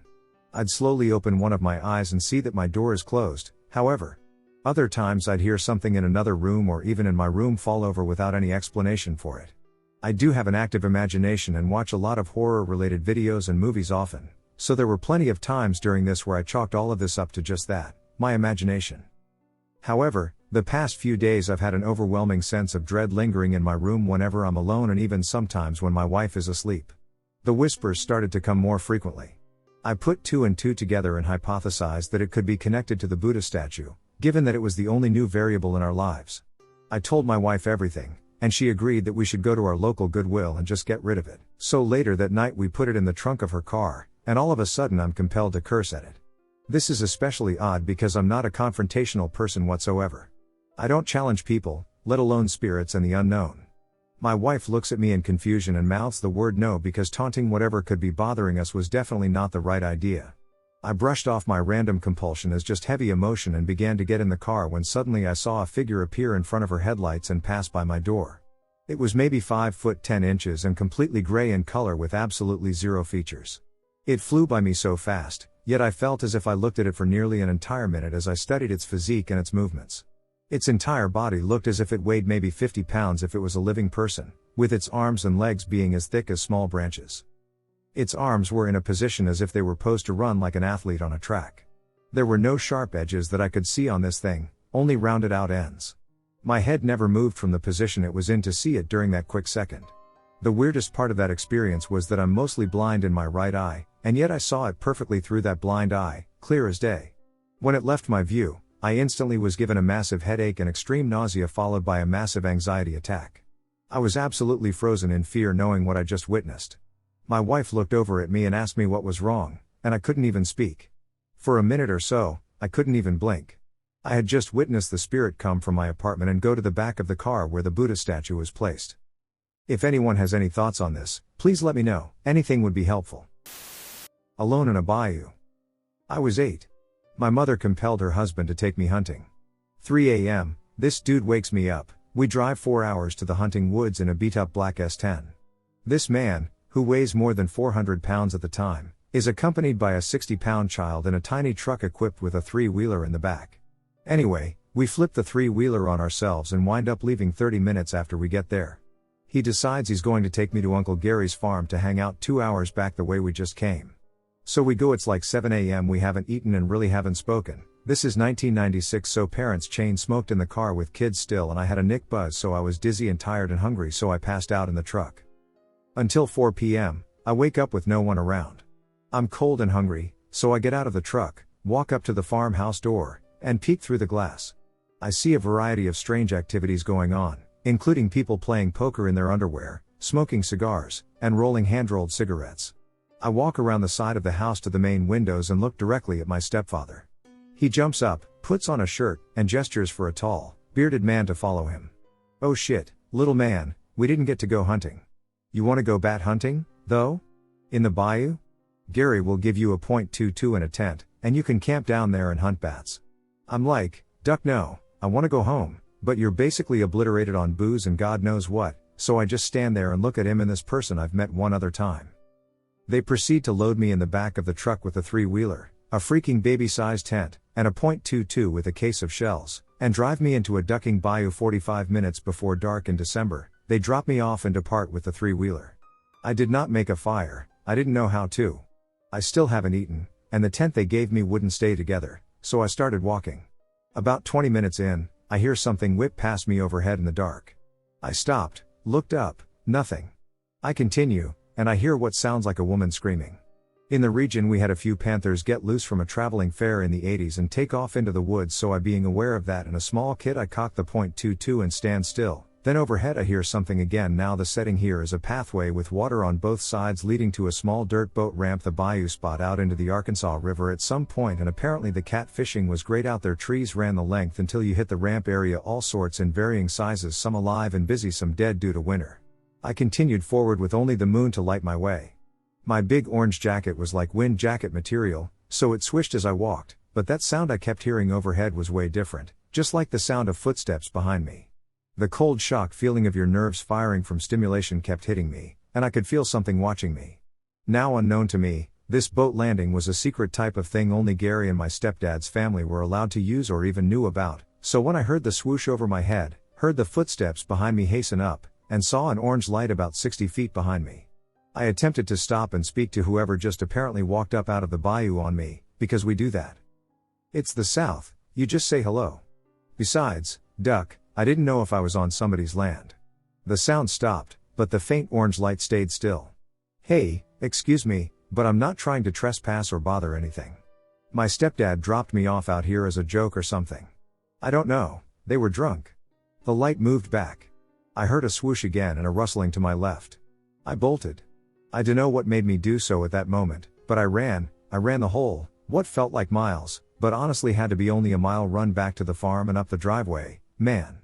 I dunno what was out there, but apparently quite a few of Gary's family members were buried right out to the left of the boat ramp there, from odds and suicides to murdered cousins and a few family animals. Years later, once my mom had divorced this guy we happened to meet at a party, weird right, he told me that shitty dirt ramp was haunted as duck and he would never have stayed out there. He felt awful and only did it cause they were smoking meth and drinking and he was cheating on my mom and they're acting a damn fool. My thing was the orange light. It followed me all the way up the drive to the front door and was gone. Those panthers were never caught and beloved to have had a few kits and still roam that whole 40-mile stretch of woods all the way to Grapevine. The flapping above me could have been a bat or owl, but shit, it would to have been huge. So was the light chasing me, or looking out for a little kid alone in the woods? Thanks for listening. I'm not sure if I believe in the paranormal.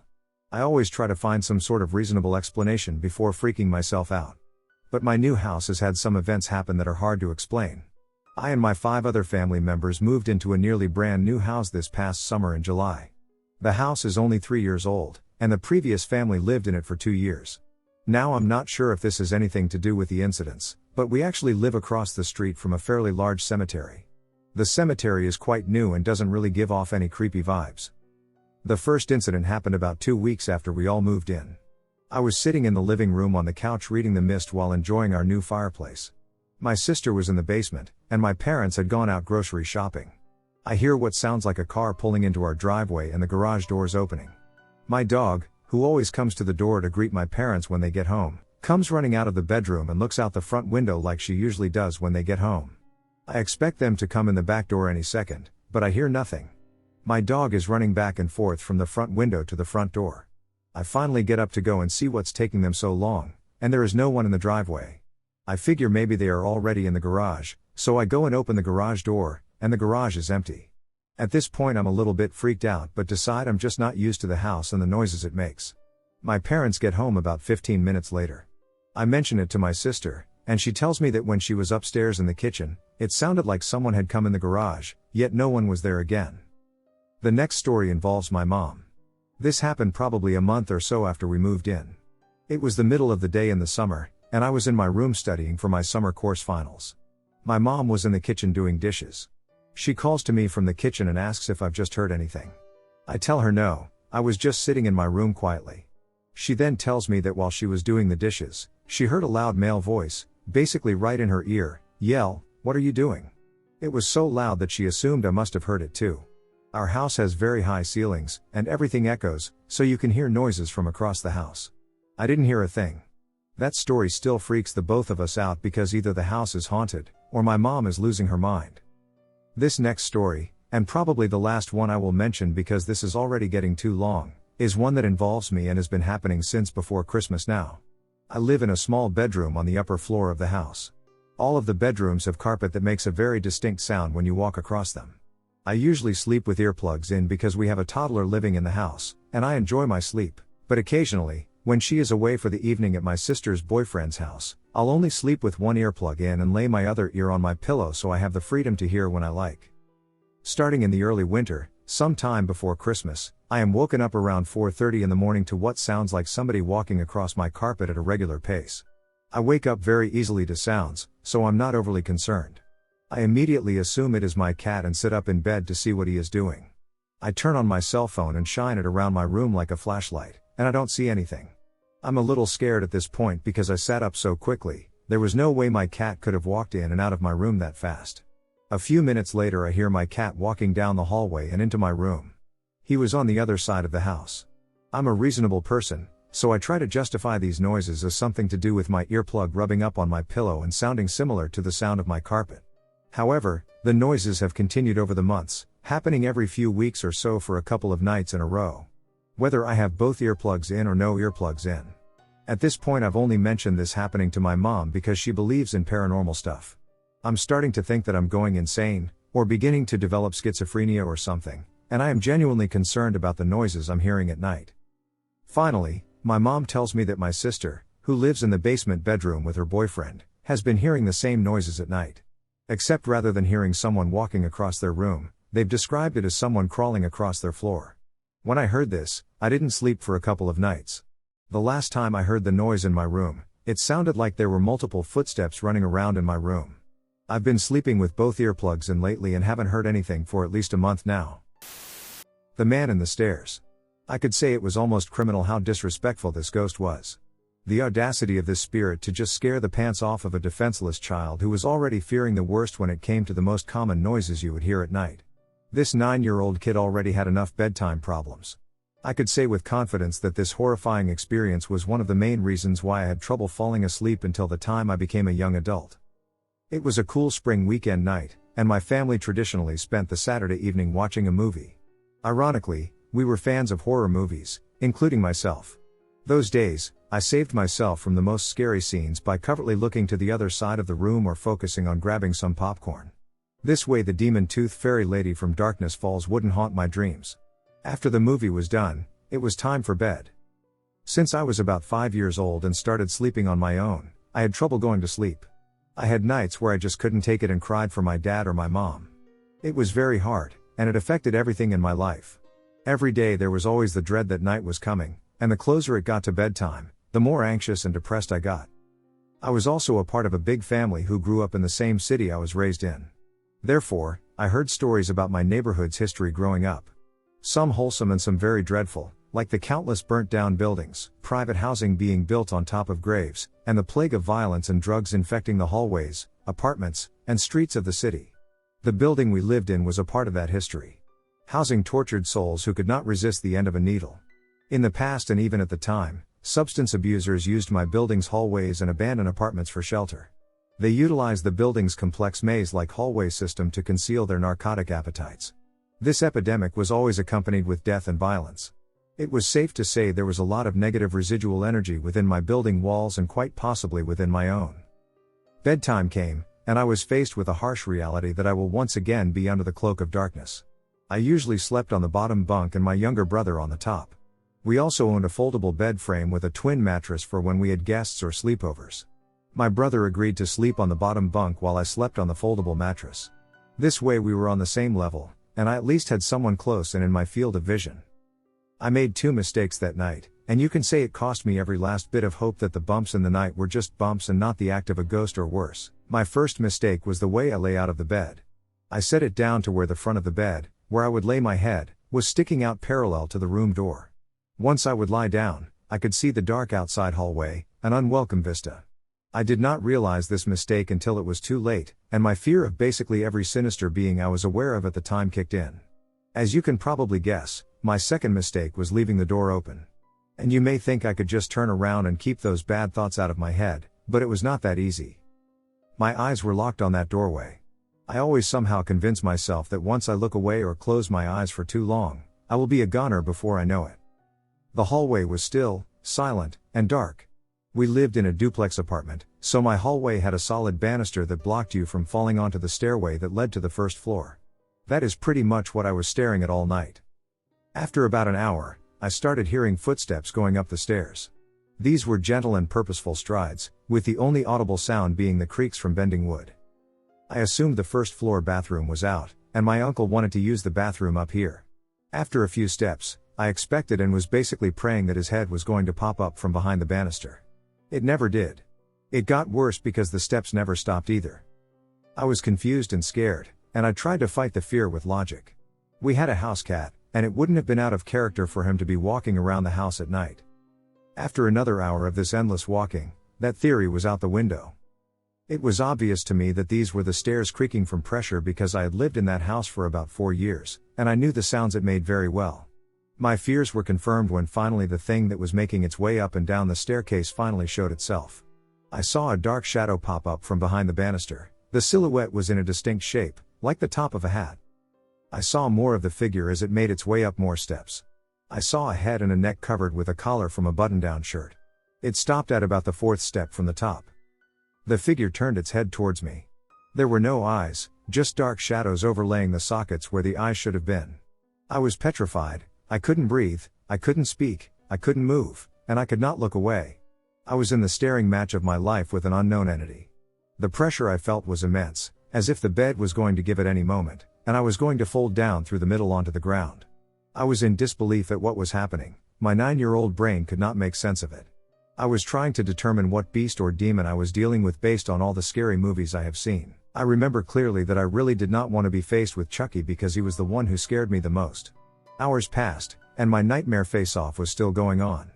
After a while I convinced myself that it was just as scared of me, and it was waiting for me to look away to run away or get me. I was not fond of losing sight of it and not knowing where it might show up next.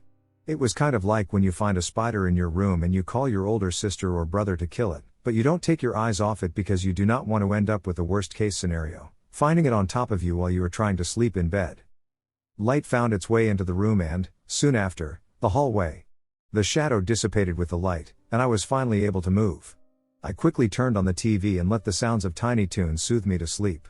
When I woke up, I wondered who I saw last night and could not come to any conclusion until I became familiar with the horrible stories of my building's history. It could have been a past resident wondering why I was in their room, and being that I was a young boy with a lot of energy, my presence was strong enough to provoke a reaction. My take on encounters with the unknown or the paranormal. Reality is at least comprised of God, spirits, man, and animals. God, one non-physical, wholly good, wholly just, wholly loving, and maximally powerful and tripersonal being, the Father, the Son/Jesus, and the Holy Spirit, whose existence isn't contingent upon anything or anyone else, who is the creator and sustainer of all things outside of himself. Spirits, non-physical beings who are much more knowledgeable, powerful, and intelligent than man. They too were created and are sustained by God to serve and worship Him. They don't die, nor do they reproduce. Spirits are incredibly old. Each one is at least older than the earth itself.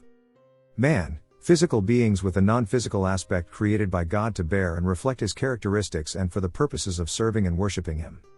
Animals, lower than angels and man. The gap between angels and man may be similar to the gap between man and animals. Matter and energy without consciousness, self-explanatory.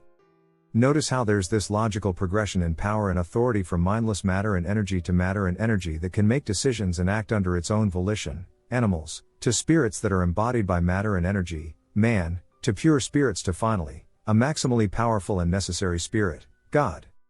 God created spirits at epistemological arm's length. Meaning, He created and provided them with a sufficient amount of information for His existence, nature, and plan. He revealed to each one just enough for them to be held accountable for their decision to either follow or reject Him. Some freely chose to follow God, i.e., angels, while others freely chose not to, i.e., fallen angels/demons. Afterward, God fully revealed His glory to the spirits, and it was at this point that their decisions were forever sealed. To give an analogy, imagine a world where there's only a little light and everybody experienced the light at least once. Some were attracted by it. They liked and preferred the look and feel of the light much more than the darkness that permeated the rest of the world. Others, however, saw the light as strange, intrusive, or ugly. They were repulsed by it and preferred to stay in the darkness. Then one day the light fully revealed itself. Its luminosity infinitely increased, and along with it the reactions of the world's inhabitants. It's at this point that the inhabitants became overwhelmed by the presence of the light, making it impossible for them to either freely choose to follow or reject it. It became impossible for them to change their mind.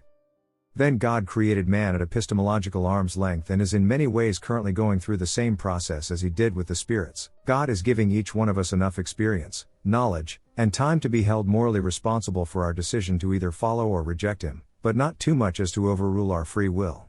After this process is complete, He will completely reveal Himself to His creation, and then our decisions in this life will be sealed.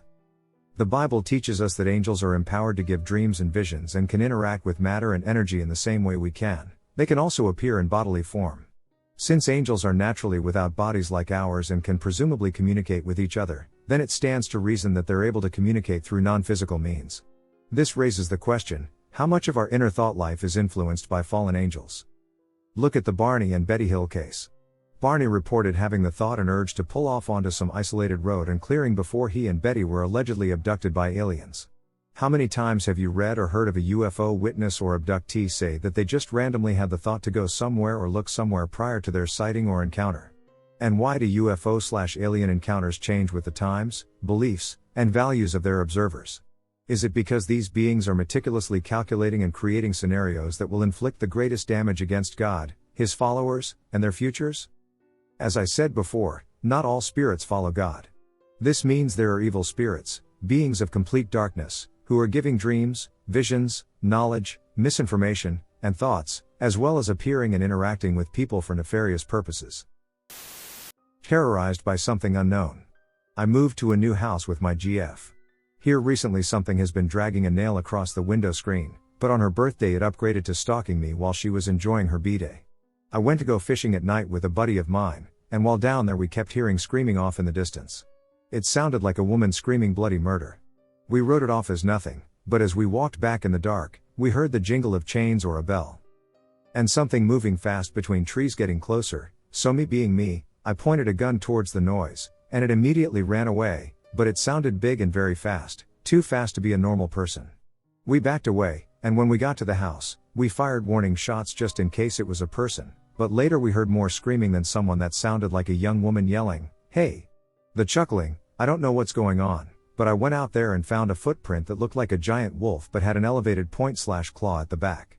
Can anyone please tell me what it could be and what to do? We took in a child spirit.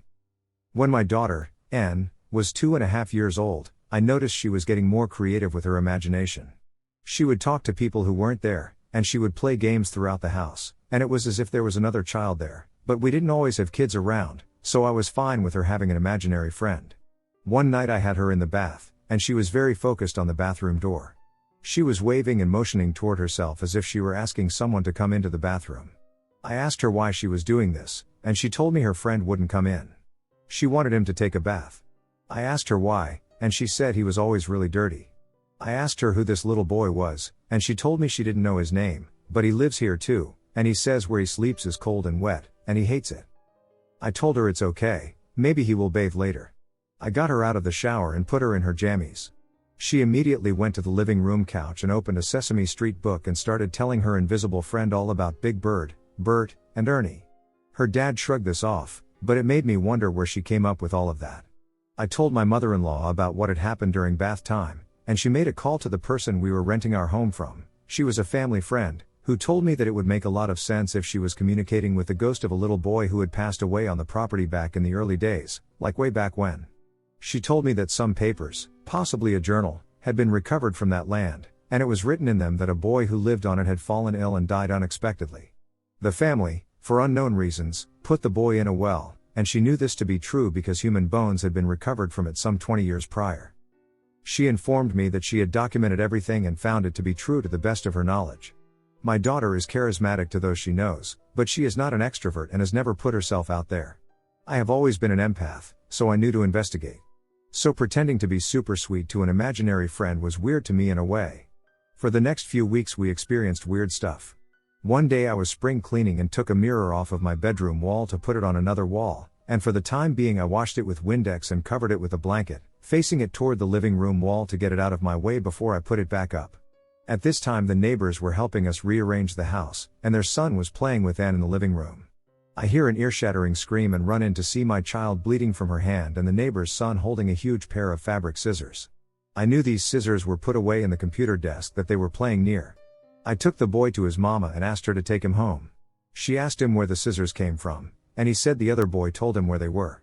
When I went back and picked this mirror up and uncovered it, there was a little footprint in the bottom left corner of the mirror. I compared my daughter's foot and the neighbor kid's foot to the print, and it just wasn't the right size for either kid from what I could tell, and the mirror never got moved by anyone else. I would try to wash that footprint off several times after that, and it never came off. Other things happened as well, like I would hear Anne playing in her room and could swear I heard someone talking or laughing with her, but when I would go to the room to check on her, it stopped. Things would go missing for a few days and then appear right where I knew they originally were. My animals wouldn't go into the upper level of my house, and sometimes they wouldn't go near N, even though N would never hurt a living thing. I gave birth to another little girl in March of that year, and soon after we were home from the hospital, we found out our home's rent was going to be raised, and we decided to move. We had a friend who rented her mobile home out to us, and we lived there for a few months, where we had more activity. I put my younger daughter, E.S. bassinet, between my bed and the wall when she was a baby. We had a sweet three-legged pit bull named Sammy who attached himself to E and slept on the foot of our bed to guard her bassinet while she slept. I also always slept with my hand on the bassinet so I could feel her if she started waking up or if she stopped breathing. For several nights in a row, I would wake up to the bassinet rocking up and down along the side of my bed. This shook me at first, but I realized fairly quickly that our little spirit was probably doing it. So I finally just asked him to stop and told him that E can play when she gets up, and it stopped and never happened again. A close high school friend came around a lot, and I had told her all about the little boy, but she didn't believe it. One day Anne is running around the house with her little pink princess ball, and she says, "Aunt Kay, watch my friend." She tossed the ball down the hall, and for a few long minutes, nothing happened. But eventually the ball starts slowly rolling back toward Anne from my bedroom at the end of the hall. Kay was then freaked out, but thankfully it didn't scare her enough to stop coming around. One day we had a severe storm, and our electricity went out. As we were waiting that day to have it come back on, we got a knock at the door, and it was a company electrician telling us that the power pole to our house had fallen. He said we could stay there for safety reasons, so I called my mom, who lived close, and he gave me and the girls a ride over. My family stayed there until we were able to get an apartment a couple towns over. On that first night, everything changed for me when it came to this boy, and I learned my lesson about inviting things to follow my family. We were all sleeping in my mom's living room. E and I were lying on the couch, and N was on a blow-up mattress with her dad on the floor. E was very riled up and wouldn't go to sleep. When she was 9 months old, she pulled herself over the couch arm to see the hall. I made numerous attempts to coerce her into a fetal position, but she continued to rise. She even began pointing and saying "Bo." Finally, after fighting her to lay down for far too long, I patted her bottom to show my assertion. She began crying when suddenly I felt a terrifying rumble in the floor next to the couch where my head would lay for the night, and a cold burst of air hit the back of my neck. Their father even felt this and shot up, asking who was running through the room at 11 p.m. I freaked out. I grabbed E and ran to my mom's bedroom. I was streaming tears while I told my mom what had just happened. She agreed with me when I told her that I felt threatened and that this little boy probably didn't like my authority over E. She smudged us, circling us 3 times with burning sage, and she asked me to tell the boy to go find his place with his family and no longer follow my family.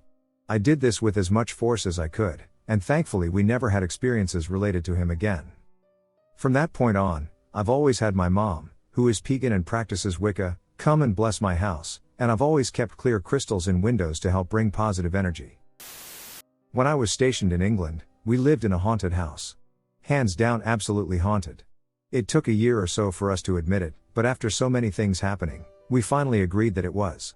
Here are a few things that happened. All of us were sitting in the living room when we all saw a large dog standing in the hallway. Startled, my husband and I jumped up to get this dog out of the house, but when we stood up, it disappeared. I watched a young dark-haired boy walk down the stairs and go into the kitchen. I immediately followed him, wondering who he was and how he got into our house. He disappeared.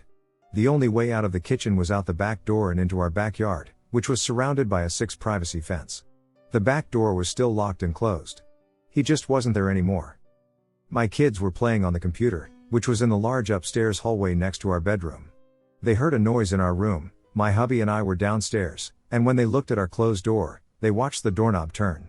The door slowly creaked open a few inches.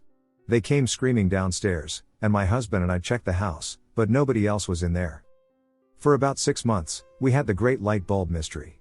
Many of our light fixtures were open, and the light bulb was mounted right in the middle, like an upside-down cup. In England the light bulbs are not the screw-in type, but they are the knobby type where you push them up and turn them to lock into place. One day the kids were playing video games. They had just put Resident Evil in the console when suddenly the light bulb directly above them shot out of its socket. The light bulb landed on the carpet next to them and bounced a few times. This happened at night, so the light was already on.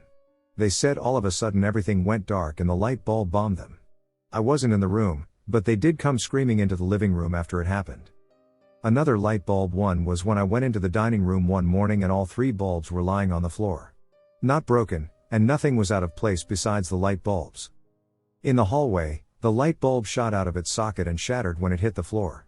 We were just walking in the house, and we all saw it happen. It didn't just drop, but it shot out and smashed into millions of pieces. My husband got quite irritated about all the light bulb shenanigans while the kids and I were getting freaked out. He was complaining about it one night and walked away from us into his office. Right as he walked through the doorway, 2 light bulbs shot out of the fixture and landed on him before falling to the floor. We had rosaries hanging on the corner of a picture. One day, they vanished. We left for the day, and when we came home, the rosaries were lying in pieces on the living room floor. Another time when we were gone, the neighbors met us in the yard when we got home. They thought we'd left one of the kids home alone. Our kids were 7 and under, and were concerned. We had all 3 kids with us, but the neighbors swear they saw a boy watching them from the upstairs windows. This also happened to some other friends of ours. When they were coming up to our front door, they said they saw one of the kids watching them from the upstairs windows, but none of the kids were home that day. Nothing consistent ever happened regularly. Once something happened, like the light bulbs, it would happen for a little while and then never happen again. There were quite a few times that we were awakened by the smell of fresh bread baking. One time we were in the living room for the evening. We had locked the doors and were preparing for bedtime. The front door, or a door, because we never saw it happen, slammed loudly and with such force that our hourglass tumbled off the shelf and broke. One night my son couldn't sleep, so I lay down with him. I closed his door and we both fell asleep. I woke up to a dog barking in the room with us. It was very loud and echoey. The next few seconds I could hear dog nails scrabbling around on the tile floor like a dog that was sliding across the room and trying to stop itself.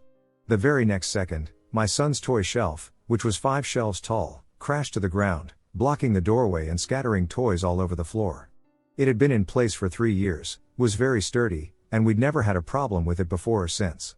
We now use it as a tool shelf, confident that its durability will outlast us. This has gotten long, but those are the highlights of the house we lived in. Some friends lived nearby, and their children's toys would come on in the middle of the night. Another family would be awakened every few nights by the sound of a baby crying in their room. I think that whole area was haunted. A frightening childhood memory. I've only ever had this one paranormal experience, which occurred around 1987, when I was 7 years old. While many memories of this age have become blurry with time, this particular experience has stayed so fresh in my mind, I can honestly recall it as though it happened yesterday. I grew up in an early 1900s home in Scarborough, Ontario. It was me, my older brother Adam, and my parents. There was nothing particularly unique about the home. It was a fairly standard 1.5-story house on a quiet suburban street. However, for the entirety of my time in the home, I lived there until about 19-20 years old. There was always what I can only describe as a vaguely ominous feeling about it. The feeling of being watched when you were alone would be an appropriate way to describe it. Though perhaps that was a combination of my childhood imagination and an older house that was prone to its fair share of creepy sounds, floorboards creaking and settling, older pipes, and so on. There were 2 bedrooms on the upper floor, separated by a brief hallway and a small bathroom. My parents' room was on one side, and mine was on the other. My brother's room was on the main floor. While it is not related, if you were to open the closet door in my bedroom, you'd see another door to the left, which led directly into the attic space, as opposed to the common ceiling attic entrance most homes have. Something about this always scared me as a child. Anyhow, one night I awoke in bed, frightened after having a nightmare. Again, I was about 7 at the time. I got up, wandered into my parents' room, and asked if I could sleep in their bed, which they allowed. It was certainly past midnight, and they were fast asleep when I entered. I crawled into the bed between them, and they were back to sleep almost immediately.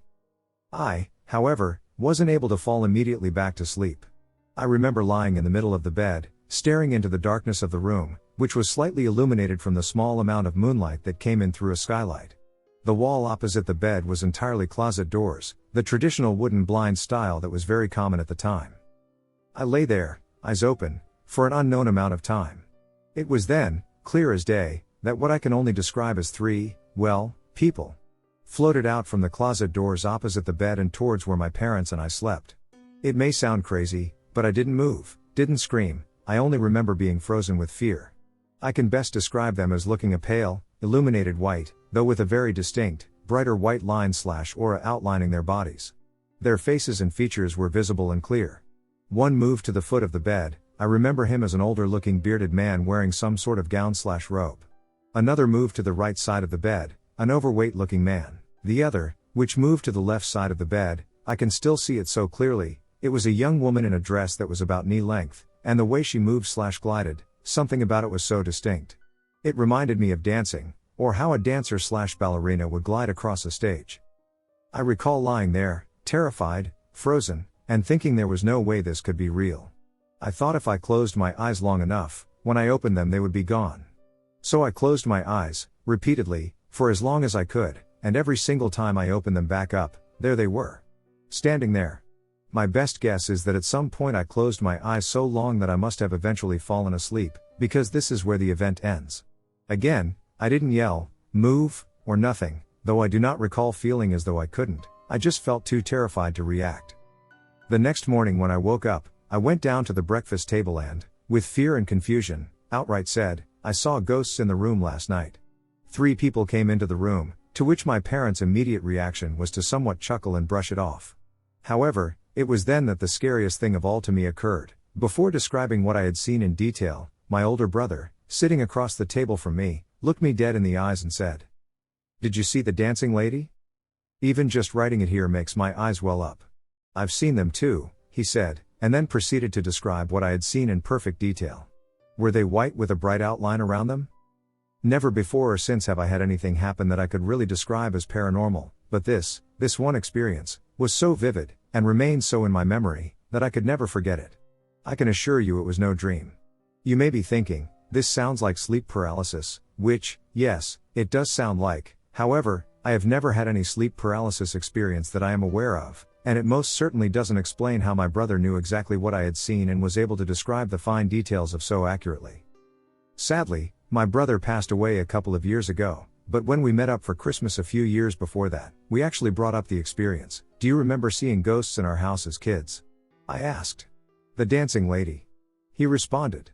Even though it was decades later, both our eyes welled up, and we were truly chilled to the bone. For the record, both my parents say they never saw anything in the house like what we experienced.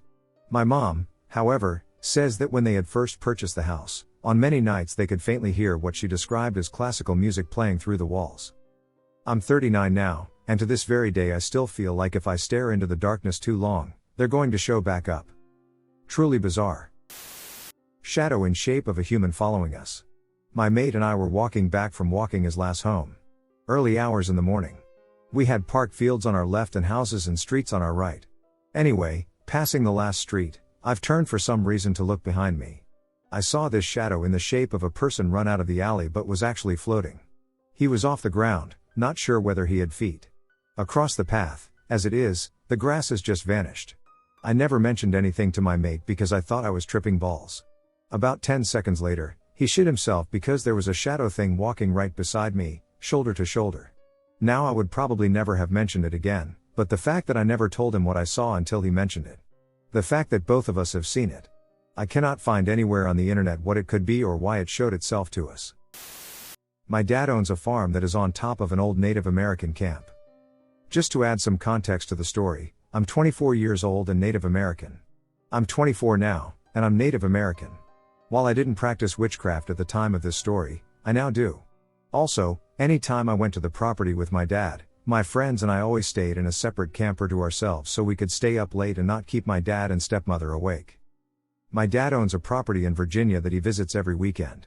He turned it into sort of a farm. There's basically a big mountain with a small field on top of it and a much larger one below it. He has goats, cattle, and a donkey. He's had the farm for probably about 11 years now. During my years in middle school and all through high school, I went with him every single weekend. Most times, I'd bring a friend every weekend. We found out, about 2 years into owning the property, that the land used to be a Native American camp. There's also a small cave on the edge of the property that we found out has skeletal human remains in a certain part of it. The cave used to only open to the top of a part of a mountain, where sometimes tribal members would be thrown down as part of a sacrifice. We found out that the spot was an old native camp because 2 men showed up to our property one day and explained it to us and asked for permission to go through one of the fields my dad had recently sort of dug up in preparation to plant seed for corn. Now, there's a cavern you can crawl into at the bottom where water runs out. The water has sort of carved out a tight place where you can crawl through on your stomach. I've never been into it myself, but my dad has. I'm too scared to go through it because during the summers when it's warm enough to crawl through the water, there are usually hundreds of cave crickets and spiders on the ceiling, which, the ceiling is low enough already to where your back is going to brush against it the whole way through. I bring this up because my dad doesn't believe in the paranormal whatsoever, but even he has told me he gets a negative feeling from that cave. There used to be an old, rotting house on the property right next to where our campers were. It was built really weird, sort of like a spiral. It went, living room, kitchen, sunroom. In the sunroom, you could go left, and it went another room, smaller unknown room with a bathroom. Turn left again, and it was a bedroom, and there was a staircase leading up to the attic from here. Most of my friends and I absolutely love the paranormal and everything around the topic, specifically me and this friend named Allie. One day, right as it was starting to turn dark, Allie and I went into the house. We stepped into the living room area and heard a thud from the attic. We were a bit nervous but went on into the kitchen before we heard something start stomping across the floor above us, and it sounded like it was heading directly towards the stairs to come down. It was too big for a raccoon or a possum, and a bear couldn't get in because of the house configuration. Allie and I ran out, and we stood on the porch for a moment looking in the window but never saw anything. We decided not to go back in and went to ride ATVs and such for the rest of the evening just to have fun. A year or two later, my ex-girlfriend and I were at the farm in our camper. I'll call her E. E was heavily into paranormal stuff, even more so than I was. One night we were playing games on our computers together. It was about 11 p.m.-ish. At the time, our camper sat on a hill that overlooked the cornfield, and it also sat over the side of one of my dad's farm sheds, where we could specifically see the side door and not the front huge barn door. Basically, look out the left window and see the cornfield. Look out the side window and see the door. There was a lot of moonlight at the time, so it wasn't pitch black, and we could see the field and everything else. I remember we heard something faintly scratch on the side of our camper, which is what made us look outside. We looked out towards the cornfield for a few minutes and never saw anything. The field was a good ways away but still very visible. We both saw it. What looked like a head was going through one of the rows of the cornfield. It was going in such a way, though, that it didn't look like it was walking but maybe sliding. We both felt a bit panicked and tried to distract ourselves by closing the curtains. The next night we actually ended up using a Ouija board, one that E had brought from home. We weren't having any luck with it at all and decided to put it up. We decided to try and tell each other creepy stories to try and, I guess, make up for the disappointment from the Ouija board. At one point, we both looked out of the side window that faced towards the side door on the barn. There were reeds and such growing near the door, but we both kept talking about how one specific reed looked like an arm that was reaching out of it. We kept joking about it for a bit, but after a few minutes, I shit you not, that arm-looking thing reached around to the door handle. We didn't see what it did because we both freaked out and ducked down to hide after we turned the light off. We sat in silence for a good 30 minutes, and I don't remember much after that. Since then, we've had a ton of other weird occurrences. About 4 years ago, my niece and I came to the conclusion that we might have encountered a Wendigo.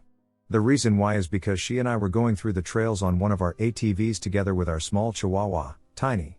We were using one of the ATVs that was shaped like a golf cart. It had a cover and glass over it, etc., and multiple seats. It had stormed recently at the time, so we were going through and clearing branches off of our usual riding paths and just having fun in general.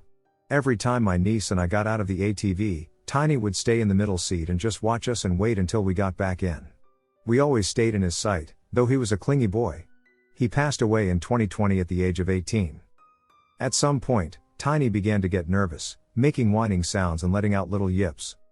We started smelling something that smelled like rotting flesh. We didn't think much of it at first and thought we might be near a deer or something that had passed away. Until we heard something from a different direction that sounded like Tiny, but it sounded like something had tried to mimic Tiny's whines. This is when my niece and I got a bit panicked. We hopped back on the ATV and sped back to the campers. Again, my dad doesn't believe in things like this, and we tried to bring it up to him, but he laughed and said it was probably a bear or something. We went into our camper and sort of stayed there until it got dark and until my dad and stepmother went into their own camper. As it was getting darker, we kept seeing something moving around in the tree line, which was probably about 200-ish feet away from the camper we stayed in. Once it got completely dark, it was about another hour until we started experiencing some stuff that actually left my niece scarred as well as me. The camper we stayed in was one of those small ones that just slides into the back of a truck, super tiny. Something brushed up against the side of the camper, enough to make it tilt a bit and start shaking once it hit the ground again. Then we started hearing something breathing heavily right outside, and, at one point, The door handle started to open but then stopped. My niece was crying at that point, and, just a note, my niece was 14 at the time. She loved scary stuff and even went walking in the woods with me at night on the property just for fun, so it was very unlike her to get this scared. I was scared myself, so we both went quiet for a long time. After we heard the scratches and breathing for a while longer, it went quiet again. We were both too scared to even move or make noise, so we ended up staying awake until daylight, and we heard my parents waking outside. Once we heard that, we both finally lay down and went to bed to sleep for a few hours. If people got this far and are interested in more of the creepy things I've dealt with here, I'm pleased to share, but it's a long story, so I'm doubtful. Over the past 2 years, I have finally found my first true love, IRL, and we still occasionally visit my dad's property together. Until he witnessed some of the things I've done up there, my boyfriend remained skeptical. New house, portal mirror, and helping 2 lost souls cross over. My parents just moved into a retirement community. At the minimum age requirement of 55. They aren't retired, but a lot of folks here are. This doesn't matter. So, they move it, and everything goes well. As it goes, new home equals new sounds, new smells, things that go bump in the night, yada yada. My mom is by no means extremely anything. Be it religion, political, or paranormal. We have always been open to the unknown, but other than watching paranormal stuff on TV, we have zero first-hand experience or proof. So, it's been a month or 2 since they got settled in, and my mom begins to have small things that seem off happen to her. Hearing the door to the garage open, even though it's across the house. One night she hears a voice that sounds exactly like mine. Calling out for her, "Mom." Nothing too intense, but something that genuinely had her losing sleep, as I am her only child. She begins to think something has happened to me and that I'm trying to contact her. She calls. "It's not me, I'm fine." So she starts questioning herself, but she assures me she wasn't in a dreamlike state or anything. Something was going on. My mom has been going to the same lady to cut her hair, ever since I can remember. The stylist, we'll call her T, has always been, I don't know what the word is, but in tune with aspects of the world that I wasn't ever privy towards. But she was always wonderfully kind to me through the years. I started getting cuts from her as well. She also had a firm but playful energy. She didn't duck around. Unless it was obvious that she was, lol. Okay, so anyways, my mom goes to her and starts telling her that some ducky shit is going on and she can't quite figure out what it is. T, pondering for a few seconds, asks, "Is there a mirror in the house that was there when you moved in?" My mom tells her yes, but it wasn't our taste, so we put it in the garage. Dee then begins to describe the mirror to my mother, who hadn't even mentioned the damn thing, and nails it to a T. "Damn it, I didn't mean to do that lol." She asks if it has scrolls around it. I would try to describe it more myself, but I'm not great at that. Anyway, T says, "It's a portal." She offers to come over as she has experience with this sort of stuff. And apparently she has a protecting angel or something. I don't know, this is all secondhand. I'm doing my best, my mom doesn't call her. But this past weekend, she still couldn't sleep and was finding herself staring out the window nearest the bed. So the next day she sends T her new address, and on Sunday, ducking yesterday, T comes over and uses some bell chime app, some sage, and a bowl thing, and walks around the house, feeling it out. She says there was a shadow couple outside, but they were no longer there. One of the rooms in the house was full of love and happiness, and as she's standing in the bedroom, she begins muttering some things, not sure if she was having full-blown conversations or chanting, but she says there was a young couple standing in the bay windows closest to the bed. They were lost, and T helped them cross over. Being so very curious, my mom started asking around in her new community about car accidents and whatnot in this area, and sure enough, there are tons that have happened in this specific area in the neighborhood. Mom found pictures from obits about a young couple that had died in a car accident in 2013. 2 old folks in their mid-70s didn't see them as they turned into the community and killed them. Neither of the old people were injured while the young couple died immediately. Did I mention that the couple had recently become engaged? Pretty ducking sad. Frown well, she tells me all of this, and I recognize the last name. It's the older sister of a girl I graduated high school with. We think that they could tell my mom was aware and open to something happening and that they used her trigger, which has always been me, to get her attention, which they most certainly did. This may not be the craziest story or anything, but it's very real, and I almost cried when I was being told all of this info. Everything adds up. Even the parts I'm sure I'm forgetting to mention. Now I'm sharing here because I felt like I needed to tell someone. I want to get in touch with the girl from high school, but I don't want to reopen scar tissue. I don't want her to think I'm ducking with her. Furthermore, I'm uncertain about their level of openness to this situation or whether they were excessively religious. However, if you happen to be listening to this, the sisters, known by their initials CU, have not only survived but also remained together. Wicked Witch, unknown. There was a village across the other side of the road where I spent my childhood. It had a small caca road between two small huts, and it leads to the path that joins the highway to the other part of the city. It was a very long time since I had gone there since my childhood, but there was an incident that happened when I was a small kid. I still remember that beautiful scenery I had across the fields. Memories of nature are quite comforting. I wish I could go back in time and stay there for a while. So across the field was a hut of an old lady, who always shouts at people unnecessarily since she was old. People would not do anything, but some would taunt her, so she shouts more. At night, that village reports of hearing an old lady asking for food, weeping, and knocking on everybody's door, but it can't cross the road because this side of the road is not a village but a township, and it has a proper boundary fence, not even a cattle can pass through it.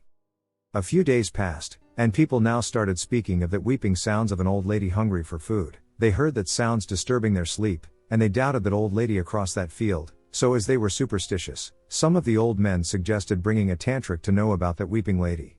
Then the next day the tantric arrived and, without a second thought, pointed out that lady is a witch and something awful is going to happen. All the villagers in that area were afraid and decided to kill that old lady. The tantric went there and pushed the lady to the ground. Everyone gathered there as if they were watching a witch.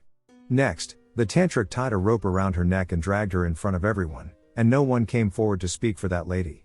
She cried and begged them not to kill her and also said she knew that witch, but no one would believe her. Then the tantric threw the other half of the rope across a branch on a tree and pulled it, making that old lady hang and suffocate, and others just threw kerosene on her to burn her alive. Soon the tantric threw the fire on her and burned her alive in front of the whole village, and everyone was staring and celebrating. They were too sure that they killed the witch. That night there were no sounds of crying women anymore, and since they were thanking the tantric to get rid of the witch and preparing for a farewell of the tantric, they would not know that the worst was going to start soon. After the farewell party, everyone went to their houses to sleep. Then they heard the tantric screaming as he was possessed by some evil spirit. As they were out of the house, they again heard the weeping of the lady, but this time it was more ferocious than ever. Then nobody went to save the tantric.